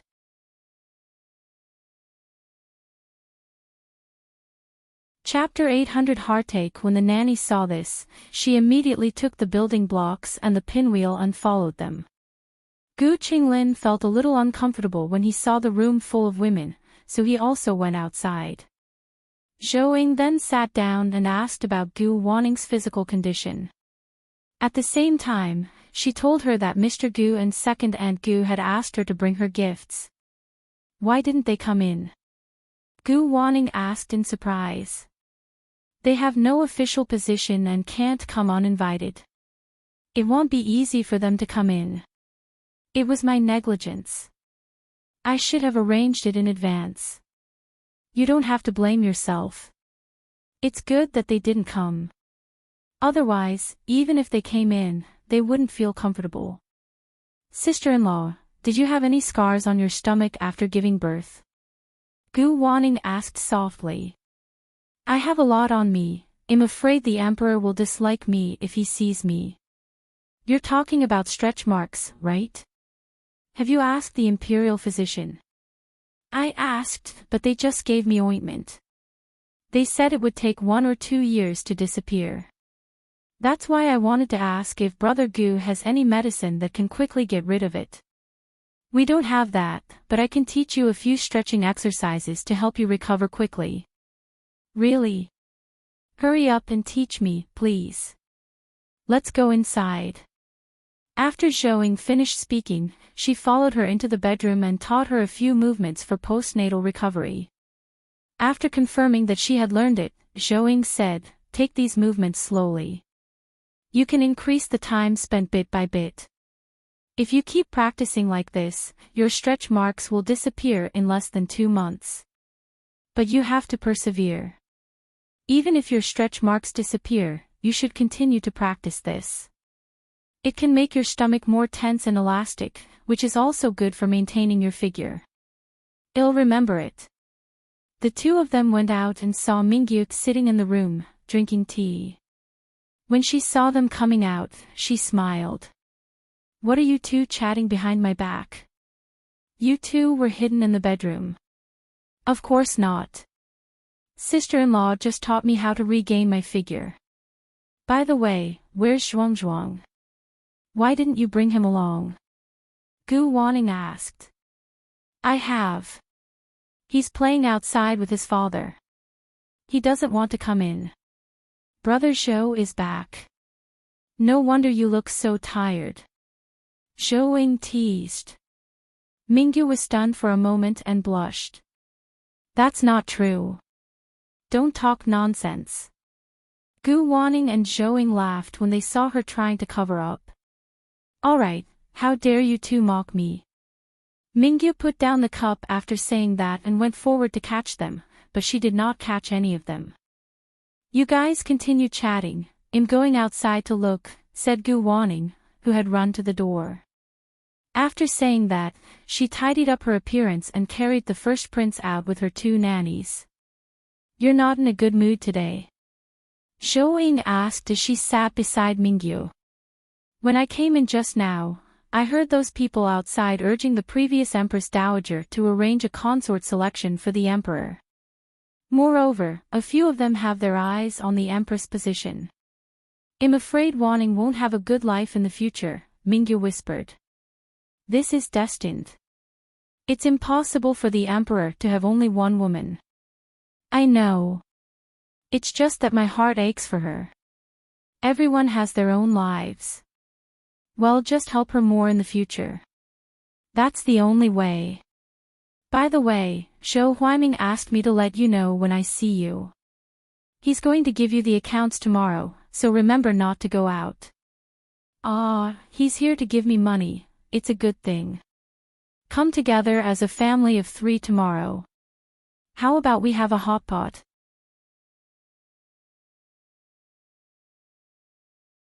Chapter 801 Repairing the pinwheel, then it's a deal. Also, make some butterfly pastries for me. I love them. Alright, I prepared £2 for you. Zhou replied. Then, she stood up. Let's go. Aren't you worried about Wanning? Let's go out and support her. Let's go. We can't let them bully her. After Mingyu finished speaking, she walked out first. Zhou smiled and followed. They realized the Emperor had prepared a lavish party when they arrived outside. Not only were the relatives of the imperial family here, but even the civil and military officials had also arrived. In short, it was very lively outside. Everyone was surrounding Gu Wanning and the first prince and presenting their gifts. Auntie. The eldest princess waved at Zhou. Nan, were you a good girl? Zhou walked over and asked. I good. Mill broke down. After the eldest princess finished speaking, she took out the pinwheel and handed it to her. Zhou didn't know how she played with it, but the core of the straws in the middle of the paper was broken, so the pinwheel couldn't turn. Zhou asked the nanny to bring the rest of the stalks over. She repaired them and blew hard. After ensuring the pinwheel could move, she returned them to her. It's done. Imperial grandmother, I want it too. At this moment, a little boy spoke. Mother, I want it too, another child shouted. Me too. Me too, no, bad. The eldest princess hid the pinwheel behind the previous Empress Dowager and looked at the children nearby fiercely. Our little princess is scared. The previous Empress Dowager smiled and then looked at Zhou. Is this pinwheel easy to make? If it's easy to make, I will get someone to help you make one for each child. It's easy. I just don't know if it's easy to find the stalks of straws in the palace. Zhou said. The previous Empress Dowager looked at the eldest princess nanny because she had found this thing. I will go get it now. After Nanny finished speaking, she turned around and walked away. Seeing this, Zhou looked for Nanny Yu and asked her to find some paper and paint. When the nanny came over with the stalks, they got busy. As soon as they started, the women with children surrounded them and began to learn. After all, it was obvious that this thing was easy to break. If they broke it, they would be embarrassed to come begging for a pinwheel. Fortunately, the pinwheel was easy to make. As long as one had a brain, they would basically understand it after Zhou finished it. Seeing this, all of them also helped out. Zhou, your husband's appointment as Marquis is such a big deal. Aren't you going to treat us? Mrs. Sun asked. Yeah, it's been almost a month. Are you really not going to hold a party? Consortin echoed. No, my daughter is still young, and Qingruo is busy with the construction of the medical center. He doesn't have the energy to do it. How about this, when the year-end wine matures, I will give each family 2 jars of wine to thank everyone for their blessings. Well, remember that. You can't go back on your word when the time comes. Consort Xian smiled. No problem. You can ask me for it if you don't get it by then. How much wine can you brew? The previous Empress Dowager asked curiously. The others perked up their ears when they heard that. After all, red wine was not as strong as white wine. It had a hint of sweetness and was very popular among women. Let me put it this way. 1 acre of land can produce about 300 pounds of wine. I grow 350 acres of grapes. Oh my God, there's so much. I'll make it clear first. When the time comes, you'll leave me 200 pounds. Mingyu immediately went forward when she heard that. Yes, well also order 100 pounds. Well, give you 300 pounds.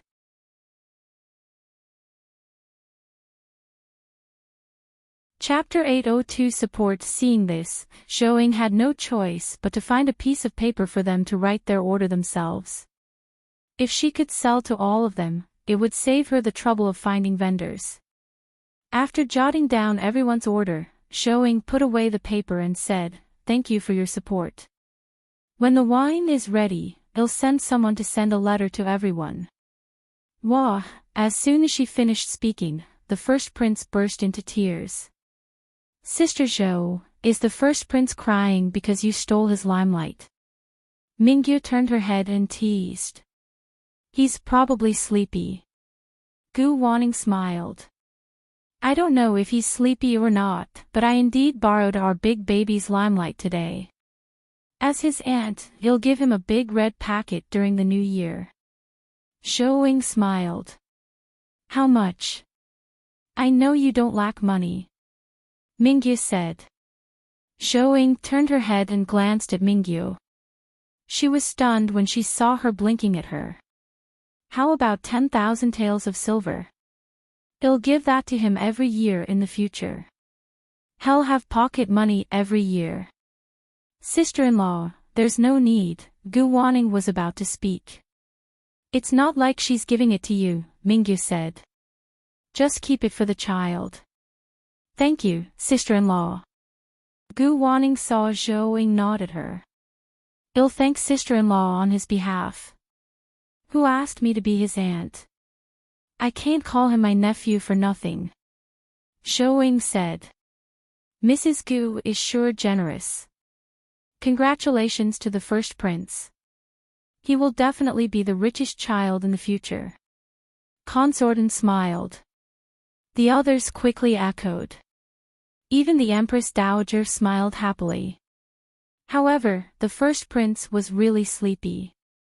Gu Wanning said a few polite words before bringing him back to her room. Other than the royal family members, the others immediately formed groups of 3 to 5 and started chatting. Why did you do that just now? Zhou asked Mingyu in confusion. Did you want me to show off my wealth? Shoo, listen. Mingyu turned her head and nodded over. Zhou glanced over. It was the family members of the officials. Thinking of what she had said earlier, she used her divine sense to look over. Some said she was generous, some said she was stupid, and some were jealous of her. However, there were a few people who were discussing Wanning.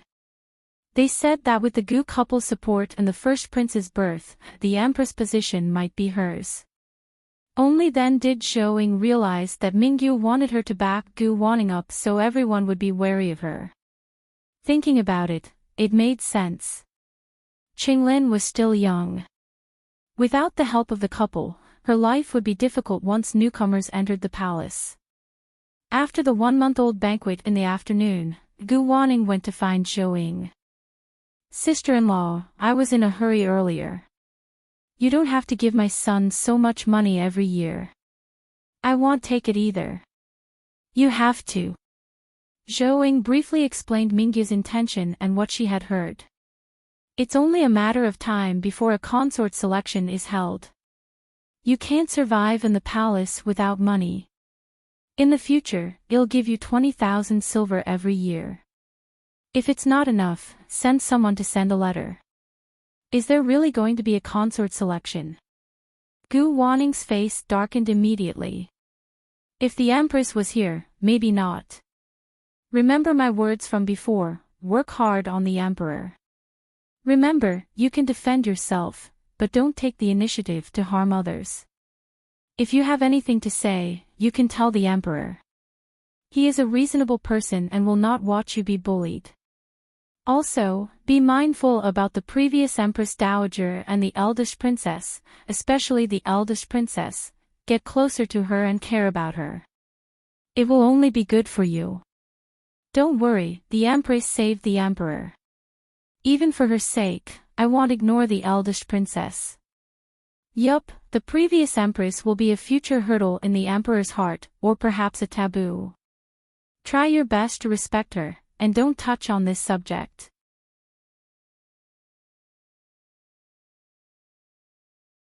Chapter 803 Farewell. She agreed with this point very much. A living person could never win against a dead person. Moreover, the previous Empress had died to save the Emperor. As long as the Emperor was not heartless, he would remember it for the rest of his life. After the two of them chatted for a while, Zhou left her a small amount of silver, 1,000 taels in total, and left the palace. When she returned to the residence and found out that Mr. Gu was still around, she instructed the kitchen to add stewed pork ribs and steam a big yellow croaker for dinner before returning to her house. Guogua, who was pushing the baby walker, saw her enter. She immediately threw the baby walker aside and turned around. She stretched out her arm and shouted with an aggrieved expression. Mom, hug. Oh, who bullied our Guogua? Zhou smiled and picked up the little troublemaker. Don't think that she didn't know that when she wasn't at home, Guogua had eaten her fill, played well, and showed no signs of missing her. Guogua. Guogua raised her head. You want to eat apples? Zhou was stunned for a moment. I will get you some. Mistress, this servant prepared it for her, but she spat it out after eating a mouthful. Mrs. Lin pointed at the half-small bowl of apples that had been cut into small pieces. Zhou knew that she wanted to eat the soft snake fruit. She said to Mrs. Lin, you go down and rest for a while. I'll feed her. Yes, mistress. Mrs. Lin responded and walked out. After she left, Zhou took out a big red snake fruit. Guoguo's eyes lit up immediately. Zhou carried the bowl and brought the fruit knife into the bedroom. She first ate all the fruits in the bowl, then cut half a snake fruit for Guogua. After eating, Guogua went to sleep. Zhou was also tired, so she also took a nap. At night, because of his identity, Mr. Gu had dinner alone. After dinner, he came over and said, Ing. I heard that Qingrui has been conferred the title of Marquis in Lu, right? Yes, the Emperor conferred the title last month because of the smallpox incident. When you're free, return to the village and let your uncle record it in the family tree. Alright, but I'm afraid he'll have to wait until next year. Qingrui is out of the capital this time to set up medical centers in various places. He won't be back for a while. You can come back whenever you want. I will leave early tomorrow morning, so I won't be greeting you. It's not easy for you to come here. Why don't you stay for 2 more days? I have to make 2 more shipping trips before the new year. Otherwise, I won't be able to do anything once the river freezes. Alright, take care of yourself. I will get the kitchen to prepare some food for you in a while. That's fine. There's no need for much. Just 2 meals will do. Mr. Goot turned around and left after saying that. Zhou went to the kitchen and asked Chuanxiang to make some sesame seed cakes for them. She stewed a pot of pork and put a few eggs in it. After she was done, she put it into a small jar. Then, she put the sesame seed cake into a basket. At the same time, she also put some pears and apples into the basket and asked Niu Fugue to send them over. She also instructed Niu Fugue to send a carriage to the dock tomorrow. After that, besides caring for her child, she would go to the restaurant for a walk. Her days were quite leisurely. The emperor's days, on the other hand, were not good. Every day, he was forced by the ministers to hold a consort selection for a new empress. One day, the emperor got really impatient. He stood up and said, "Are you going to marry a wife, or am I going to marry a wife? Don't forget that the empress died for me. She hasn't even been dead for 100 days, and do you want me to stop mourning for her? Your Majesty." When Grand Scholar's son heard this, he immediately cried and knelt on the ground. The emperor's eyes reddened, and he immediately went forward to help him up. "Father-in-law, please get up quickly. I've let you down. It's all my fault."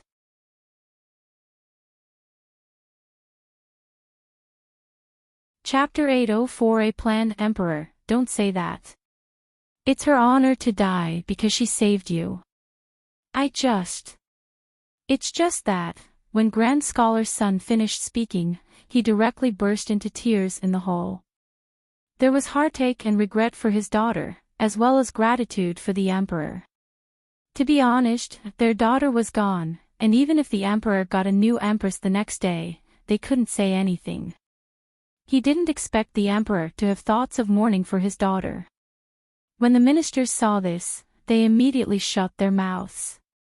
At the same time, after understanding the emperor's thoughts, they temporarily stopped their thoughts of pressuring the emperor. After the court session, the emperor brought Grand Scholar's son to the royal study. "Father-in-law, I invite you over as a son-in-law to discuss the eldest princess matter. Please speak." Grand Scholar's son was stunned for a moment and nodded. The eldest princess is still young and cannot do without her mother's guidance. However, Imperial Grandmother is getting on in years, and I don't know how many more years she can look after her. Therefore, I wanted to put her under Wanning's wings. First, Wanning and the Empress have always had a good relationship. Second, Wanning doesn't have any bad intentions, and Gu Qingrui and his wife don't have any ambitions. Your Majesty intends to make consort Xian the Empress. Grand Scholar's son was stunned for a moment. Otherwise, the eldest princess should be under the new empress. The emperor nodded. Other than the above reasons, there is also the consideration of the first prince. My father and I have already suffered once as the eldest son born out of consorts. We don't want to see our children and grandchildren suffer again. The Grand Scholar's son raised his head and looked at him in surprise, and he agreed in his heart. No matter what family the eldest son of a concubine was in, he would be disliked by the mistress. Moreover, in a royal family that inherited the throne. Presumably, this was also one of the reasons why King Hui and the others struck first. Although Gu Wanning's personality was a little meek, it did not mean that the future empress would be able to tolerate them, mother and son, so. The most important point was that Gu Wanning's side of the family was weak. Gu Qingrui, who was the only one who had some potential, did not like the scheming in the royal court. However, with his own strength, coupled with his relationship with the emperor and Zhou Huaiming, he could still protect Gu Wanning. "I'll listen to you. As long as the eldest princess lives happily, that's fine. Yes, she will still follow the Grand Empress Dowager for the time being. When the first prince is older and can take care of himself, she will be brought back." This minister thanks the emperor on behalf of the eldest princess. "You're too polite. She's also my daughter, my first child, and my eldest daughter. I definitely won't mistreat her. The Grand Scholar's son nodded and didn't say anything else. Don't tell anyone about the matter of the Empress title for the time being. We'll talk about it after Myoke's anniversary next year. I understand. If you have no other instructions, I will take my leave. Sure. If you want to see the eldest princess, you can come over anytime. The Emperor nodded. Yes. The Grand Scholar's son responded and retreated. Raising his head to look at the blue sky, his heart also brightened up. As long as the Emperor remembered the eldest princess and was willing to plan her future well, everything was fine. He returned home in a good mood.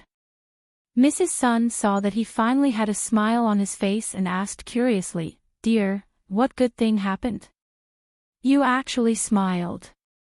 After Grand Scholar's son heard this, he told her about the Emperor's plan to mourn for Sun Myoke for a year. Although our daughter is gone, it's great that the Emperor still respects her. Of course, he did not mention anything about the eldest princess or the new Empress title conferment.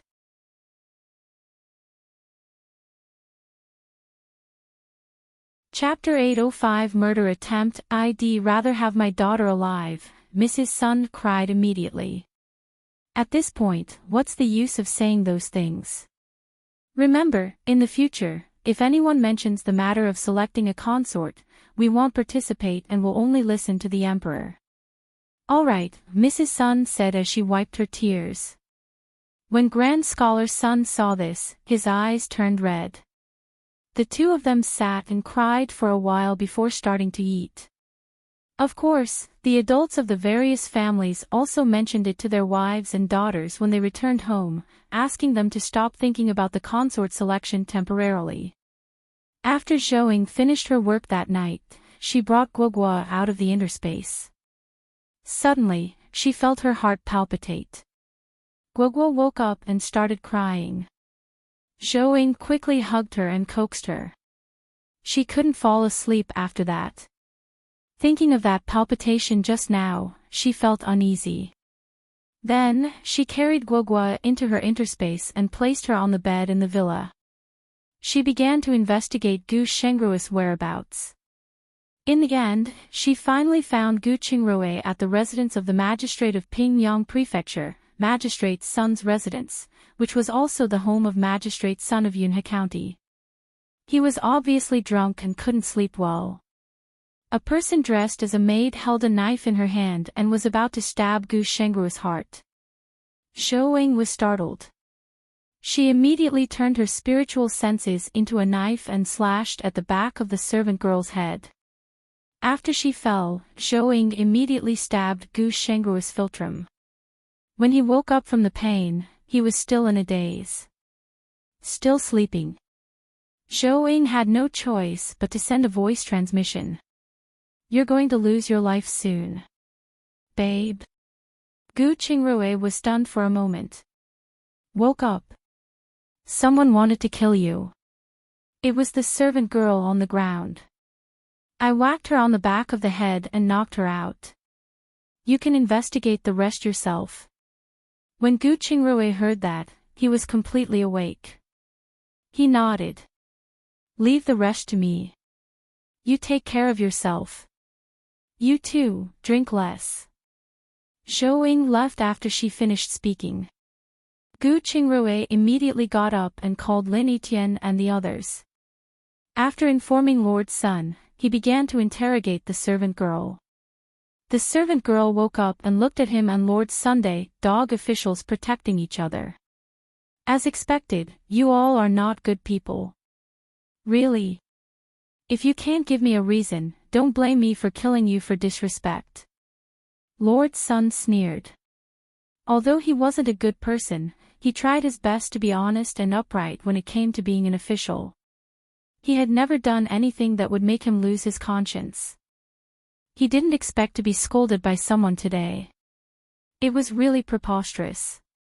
For this time's medical examination, Master Song, who was originally in second place, didn't get selected, but Mrs. Sun's cousin, Chu Jiangwen, who was in 4th place in the first round, got selected.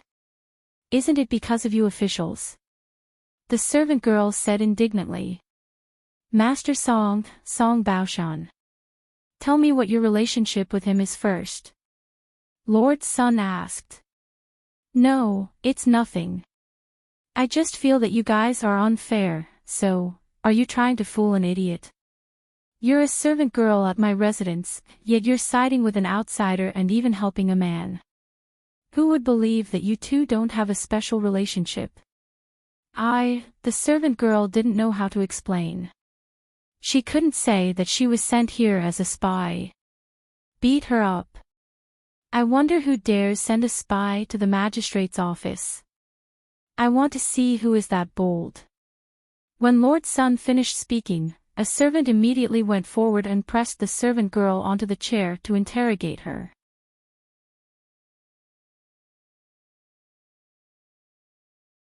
Chapter 806. It's serious, aw. The servant girl cried out in pain. She was slapped again and again. It was so painful that she did not even have the chance to scream. It also woke Mrs. Sun up. She walked out to see the scene and asked the servant standing at the side to understand the situation. After understanding what was happening, she felt a lingering fear in his heart. If Ma Qi and Lu died in their residence, then her husband's life would probably be in danger. She immediately got her personal maidservant to call the servant girls, who lived with the murderer, over. Afterward, she stood silently at the side and watched the servant girl get beaten up. After the beating, the servant girl was already in so much pain that she broke out in a cold sweat. Her small face was pale, and there was even blood at the corner of her mouth. I'll give you one more chance. Tell me, or I'll turn you into a military prostitute. Lord Sun said. The servant girl shivered after hearing this. Military prostitutes. She had heard it from others when she was traveling. No one who went in could live for more than half a year. Lord Sun saw that she was afraid and added, your 3 closest relation of kins will also be exiled.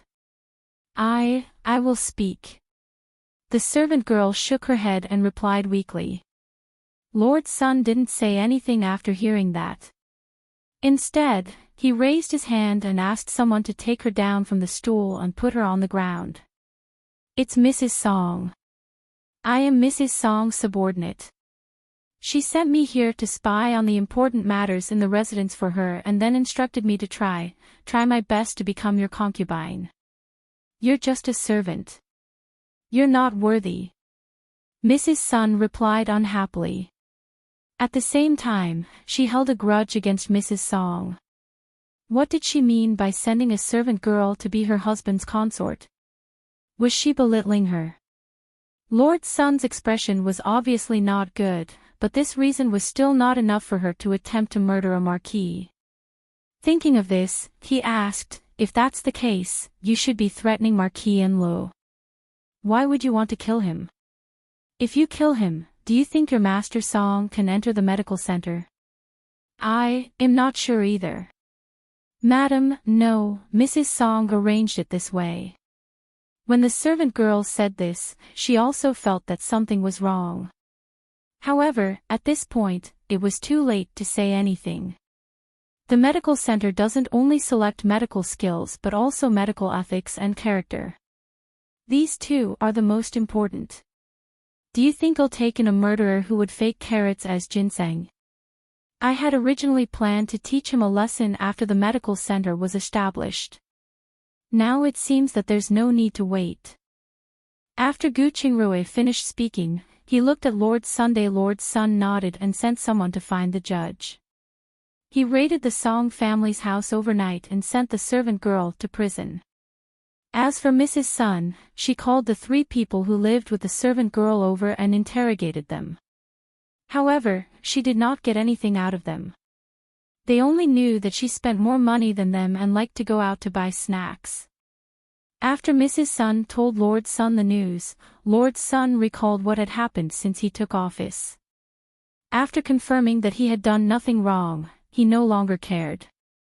The next day, after Lord's son, Gu Qingrui, and the judge entered the cell, they found out that Mrs. Song was dead. There were poisonous fangs hidden in her mouth, and she died from poisoning. The three of them immediately realized the seriousness of the matter and interrogated Dr. Song. He confessed quickly and told what he knew. It turned out that he was originally a subordinate of Magistrate Zhao, but because he mainly sold fake medicine, no one knew about their relationship. As for Mrs. Song, he guessed she belonged to the Marquis of Dingan, but he knew very little about the specifics. "Has your wife seen anyone recently?" Gu Qingrui asked. "Yes. Think about it carefully. If you can atone for your sins and make contributions, perhaps I can spare your life." The judge added.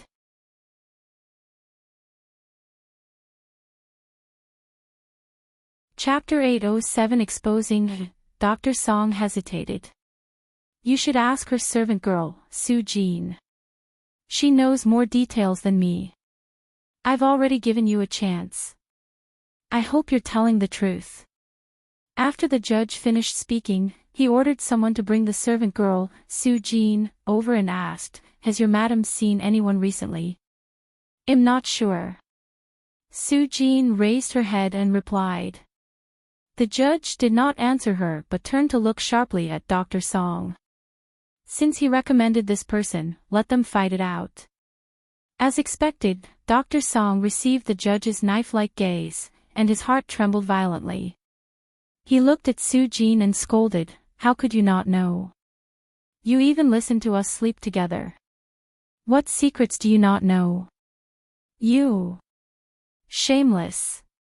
Su Jin's face turned red after hearing this. "I don't know about anything you did. Although I don't know who you met, it was definitely during the 2 days you stayed in the manor. Don't even think about pretending to be stupid, and don't even think about implicating me and my sons." "Nonsense. We only stayed at the manor for 2 days. Who did we meet?" Su Jin raised her head and angrily looked at Dr. Song. "Someone, bring me a few pieces of paper and a bucket of water." Gu Qingrui saw that they weren't cooperating and could not be bothered to waste time with them. "Yes."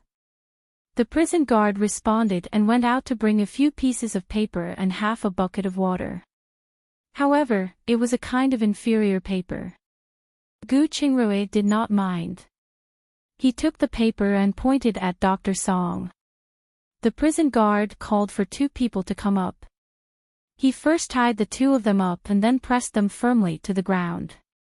What are you doing?" Dr. Song asked in horror. "I'll let you have a taste of a new interrogation method that I've discovered. It's very fun, very energy-saving, and not bloody." After Gu Qingrui finished speaking, he immediately pasted the piece of paper on Dr. Song's face. Then, he scooped half a ladle of water and slowly poured it on the paper. A moment later, the paper was stuck tightly to Dr. Song's face. Dr. Song's breathing became heavier. Gu Qingrui then pasted another one. This time, Dr. Song's breathing panted, his face turned pale, and he kept struggling. "Your body is weak. Why, can't take it after just 2 pieces of paper." After Gu Qingrui finished speaking, he waited for Dr. Song's breathing to have a rhythm before he pasted another. This time, Dr. Song's eyes were bloodshot, and his eyes were wide open. His face quickly started distorting. He was trying to find a chance to catch his breath. However, Gu Qingrui's papers overlap with each other and have already blocked all the gaps, making him unable to find a breath. When Dr. Song began to kick his legs with all his might, he went forward and stuck another piece of paper. This time, Dr. Song struggled even harder. By the time the 5th paper was pasted, Dr. Song was no longer struggling but was whimpering before his death. Interesting. This is crueler than the tiger stool on chilly water. Suffocation. The judge's eyes lit up. Some felons and wanted criminals were really stubborn. Many of them would not speak well, even if they were beaten to death. Perhaps this would be a breakthrough. Soon, Dr. Song stopped moving. "My lord, is he dead?" the judge asked. "No, he hasn't." After Gu Qingrui finished speaking, he pulled the paper off his face. Soon, Dr. Song's coughing was heard, followed by heavy breathing. The judge finally heaved a sigh of relief. "Dr. Song, this is your last chance. Otherwise, I'll use you to try and see if a few pieces of paper can suffocate someone to death."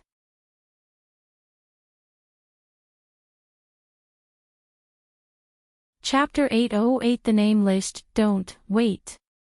I know that Su Jin has a lover who is the manager of a medicine shop on Tongda Street. Dr. Song shouted. That suffocating feeling tortured him so much that his 3 souls and 7 spirits were about to leave his body. He really did not want to try that again. Su Jin looked at Dr. Song with hatred, but she didn't say anything. When Gu Qingrui saw this, he looked at her thoughtfully. It seemed that her lover was quite important to her. The key was that she was even more composed than Dr. Song. It made him feel like she was the master and Dr. Song was the servant. This made him recall that spy organization from the Marquis of Dingon residence. It looks like there was a fish that slipped through the net. At the same time, the alarm in his heart sounded. It seemed that King Hui wanted his life. Catch him. The judge turned around and said. Immediately, a soldier ran out. An hour later, the soldier brought back a man covered in wounds. "Sir, the manager of the medicine shop somehow found out that the Song residence was raided. When we arrived, he was on the run. A fight broke out between us. Just as we were about to capture them alive, he took poison and committed suicide. We could only bring back his assistant and the bag he packed." After one of the officers finished speaking, he handed a bag to the judge. After the judge took the bag, he looked at the prison guard and said, "Let's interrogate him properly." Then, he looked at the soldiers and said, "You can return and treat your injuries.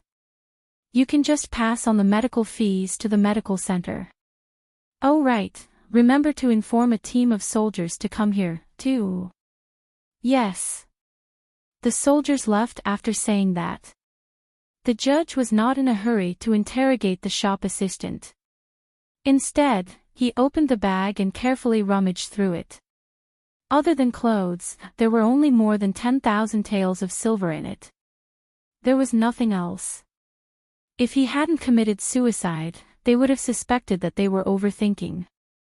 "Do you have anything to say?" The judge stood up and looked at the shop assistant. I don't know anything." The shop assistant looked at them with a face full of fear, and even his body began to tremble.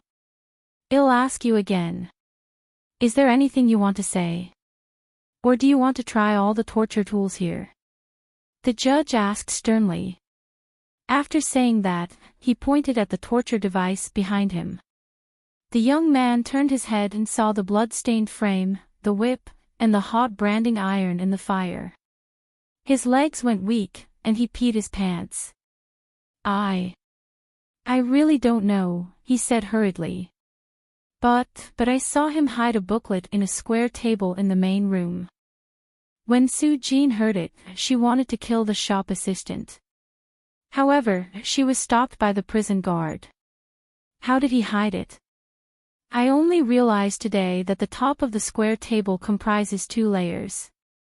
If I hadn't seen him open it, I wouldn't have noticed." After hearing this, the judge handed the bag to the magistrate and personally led his men to the medicine shop. When he entered, he was about to see a person dressed in government office attire taking out a booklet.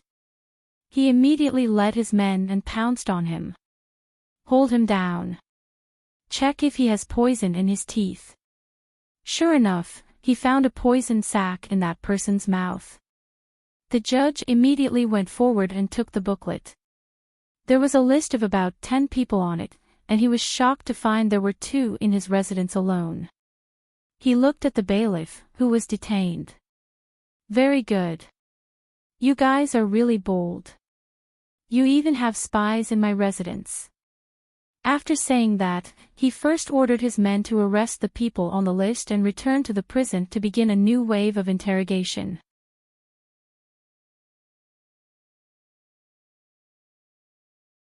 Chapter 809 Tying Loose Ends. With 3 rounds of wet paper torture, even the most determined person would be defeated.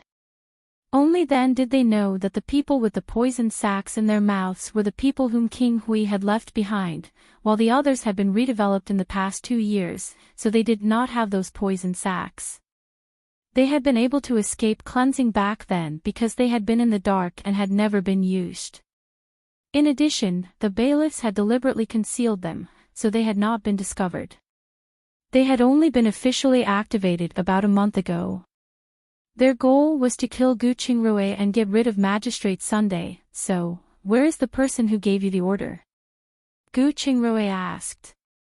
The few of us only went to Mrs. Song's manor for a gathering. After that person passed on the order, he set off. He should have left Pingyang long ago. The bailiff said. Do you know his name? I'm not sure. I only know that he wore a mask. People call him Master Lu. Master Lu. Gu Qingrui was stunned for a moment after hearing that. If he remembered correctly, he was very likely the young Master Lu who had helped King Hui almost replace County Magistrate Sunday. Is he wearing half a butterfly mask? Lord Sun asked. Yes, a silver butterfly mask. Lord Sun was furious when he heard that. This was the executioner who had almost taken his life back then. He looked at the judge and said, I want this person. He is the trusted aide of King Hui. Yes, I will issue the arrest warrant in a while. The judge promised. After that, except for Dr. Song's family, everyone was poisoned to death and buried. However, Dr. Song's family didn't have a good ending either. They were directly exiled to the southwest. After he was done with his work, Gu Qingrui also announced the director, 2 deputy doctors, and 3 normal doctors in the medical center here. After explaining their responsibilities and authority to them, Gu Qingrui returned to the magistrate's manor after giving them an epidemic prevention booklet. At night, after dinner, when they were about to go to sleep, Gu Qingrui saw that Lin Yitian still wanted to follow them. He turned his head and asked, What's the matter? Dr. Gu, Yifan and I have discussed that from tonight onwards, the 2 of us will take turns to keep watch to prevent any accidents. But don't worry, we'll sleep in the outer room and not disturb your rest. Lin Yitian assured him. Gu Qingrui did not object after hearing that. If Shouing had not reminded him last night, he would be dead by now. Then, he said, Thank you for your hard work. In addition, go to the bodyguard agency tomorrow and hire 2 experienced bodyguards to come with you. Otherwise, the 2 of you will not be able to hold on for long. Lin Yitian hesitated for a moment. The people from the bodyguard agency aren't safe. I'll go to Hongyun restaurant tomorrow to get 2 people from them. Alright, use them if you think it's convenient. Go to bed early. We have to set off again tomorrow. After Gu Qingrui finished speaking, he entered the inner room. In the dead of the night, Gu Qingrui called Zhouing through the Mother God statue. After Zhouing received the call, she immediately came over. She sent him a voice transmission when she saw Lin Yitian outside the room. Put a fake of you sleeping in bed. I'll pick you up, and let's talk in the interspace. Gu Qingrui quietly got up and stuffed his thick clothes under the blanket. He faked a human sleeping in his bed, put on his shoes, and stood ready. As soon as he stood up straight, Zhouing brought him in. Gu Qingrui pulled her into his arms. Last night was too close. If you hadn't found me in time, I would be a corpse now. Let's see if you still dare to drink so much in the future. It's also because I haven't seen Lord Sun for a long time, so I drank a few more cups. In the future, as long as I'm outside, I definitely won't do it again. Just remember that, alright? Oh, right, who is that servant girl? Why did she want to kill you?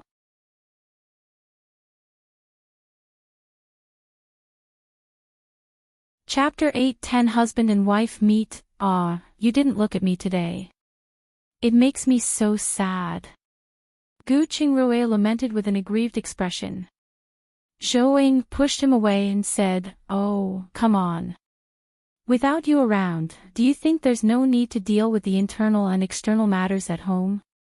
If I'm free, I have to bring Guoguo with me. I don't dare enter the inner space in the daytime. Besides, the servant was caught. With the cooperation of Lord Sun and the others, if you still can't deal with a little servant girl, then the two of you can forget about being officials."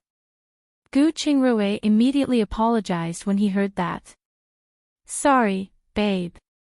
I was the one who judged a gentleman like you with my petty heart. Ugh, just hurry up and tell me what happened. Is there still danger?" "I'm afraid so." After Gu Qingrui finished speaking, he told her about catching the spy and discovering Master Lu. "Is he a cockroach?" "He's dead, but not dead. His people are everywhere." "Indeed. I don't know how many more people there are. That's why I want you to keep an eye on that Master Lu. Perhaps you can find out all the remnants of King Hui through his killing intent toward me. If they grow any stronger, they will really become a scourge to society. Alright, bring more people with you. If he gets anxious and cornered, it will be troublesome if he wants to kill you no matter the cost." "Yup, this time I will bring a crossbow over. Remember to give me a few more arrows. Oh right, there's also the medicine and the antidote for the knockout powder. You have to give me some of that, too." "Alright, I'll prepare those now, in case I forget later." "Thanks." He'll take a look at Guoguo and take a shower.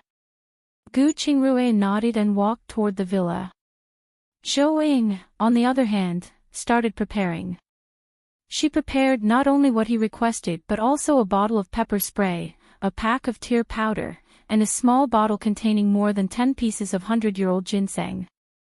Gu Qingrui visited Guoguo, who was still giggling in her sleep. He smiled and kissed her gently on the forehead before taking his shower. After Zhou was done packing, she came out with a small bag. Gu Qingrui hugged Zhou and kissed her fiercely. "I'll leave the house to you. Remember to say goodnight to me before you go to bed every day. Otherwise, you'll think that you've forgotten about me." "Fine, remember to bring more people with you. Otherwise, if anything happens, I won't be your widow. Don't worry. You won't have the chance to remarry in this life, the next life, or the next life after that." "Oh, you." Zhou rolled her eyes at him and moved him out of her interspace. Surprised, Gu Qingrui returned to the pitch-black room and gritted his teeth. "My position is getting more and more unstable. It seems I must prop up my husband's dignity when I return properly." Then, he smiled and shook his head at their silliness. He shook his head and threw away the messy thoughts in his mind, keeping the bag in his bed, and went to sleep. On the other end, after Zhou sent Gu Qingrui off, she began to look for Master Lu. She had not expected to find him so quickly at a residence in Pingyang Prefecture. She would have doubted herself if she had not seen the silver butterfly mask. At the same time, she remembered his face. She had thought he would be a handsome man who wore a mask to avoid trouble, but all he had was an ordinary face with a burn on the left side. Perhaps it was because the treatment was not done in time, so it left behind a black scar. She sized up the people in his courtyard. There were not many, there were only a total of 11 people, including him. They had quite a lot of money on them. Each of them carried a few hundred taels worth of silver notes. Lord Lu had more, at least 10,000 taels of silver.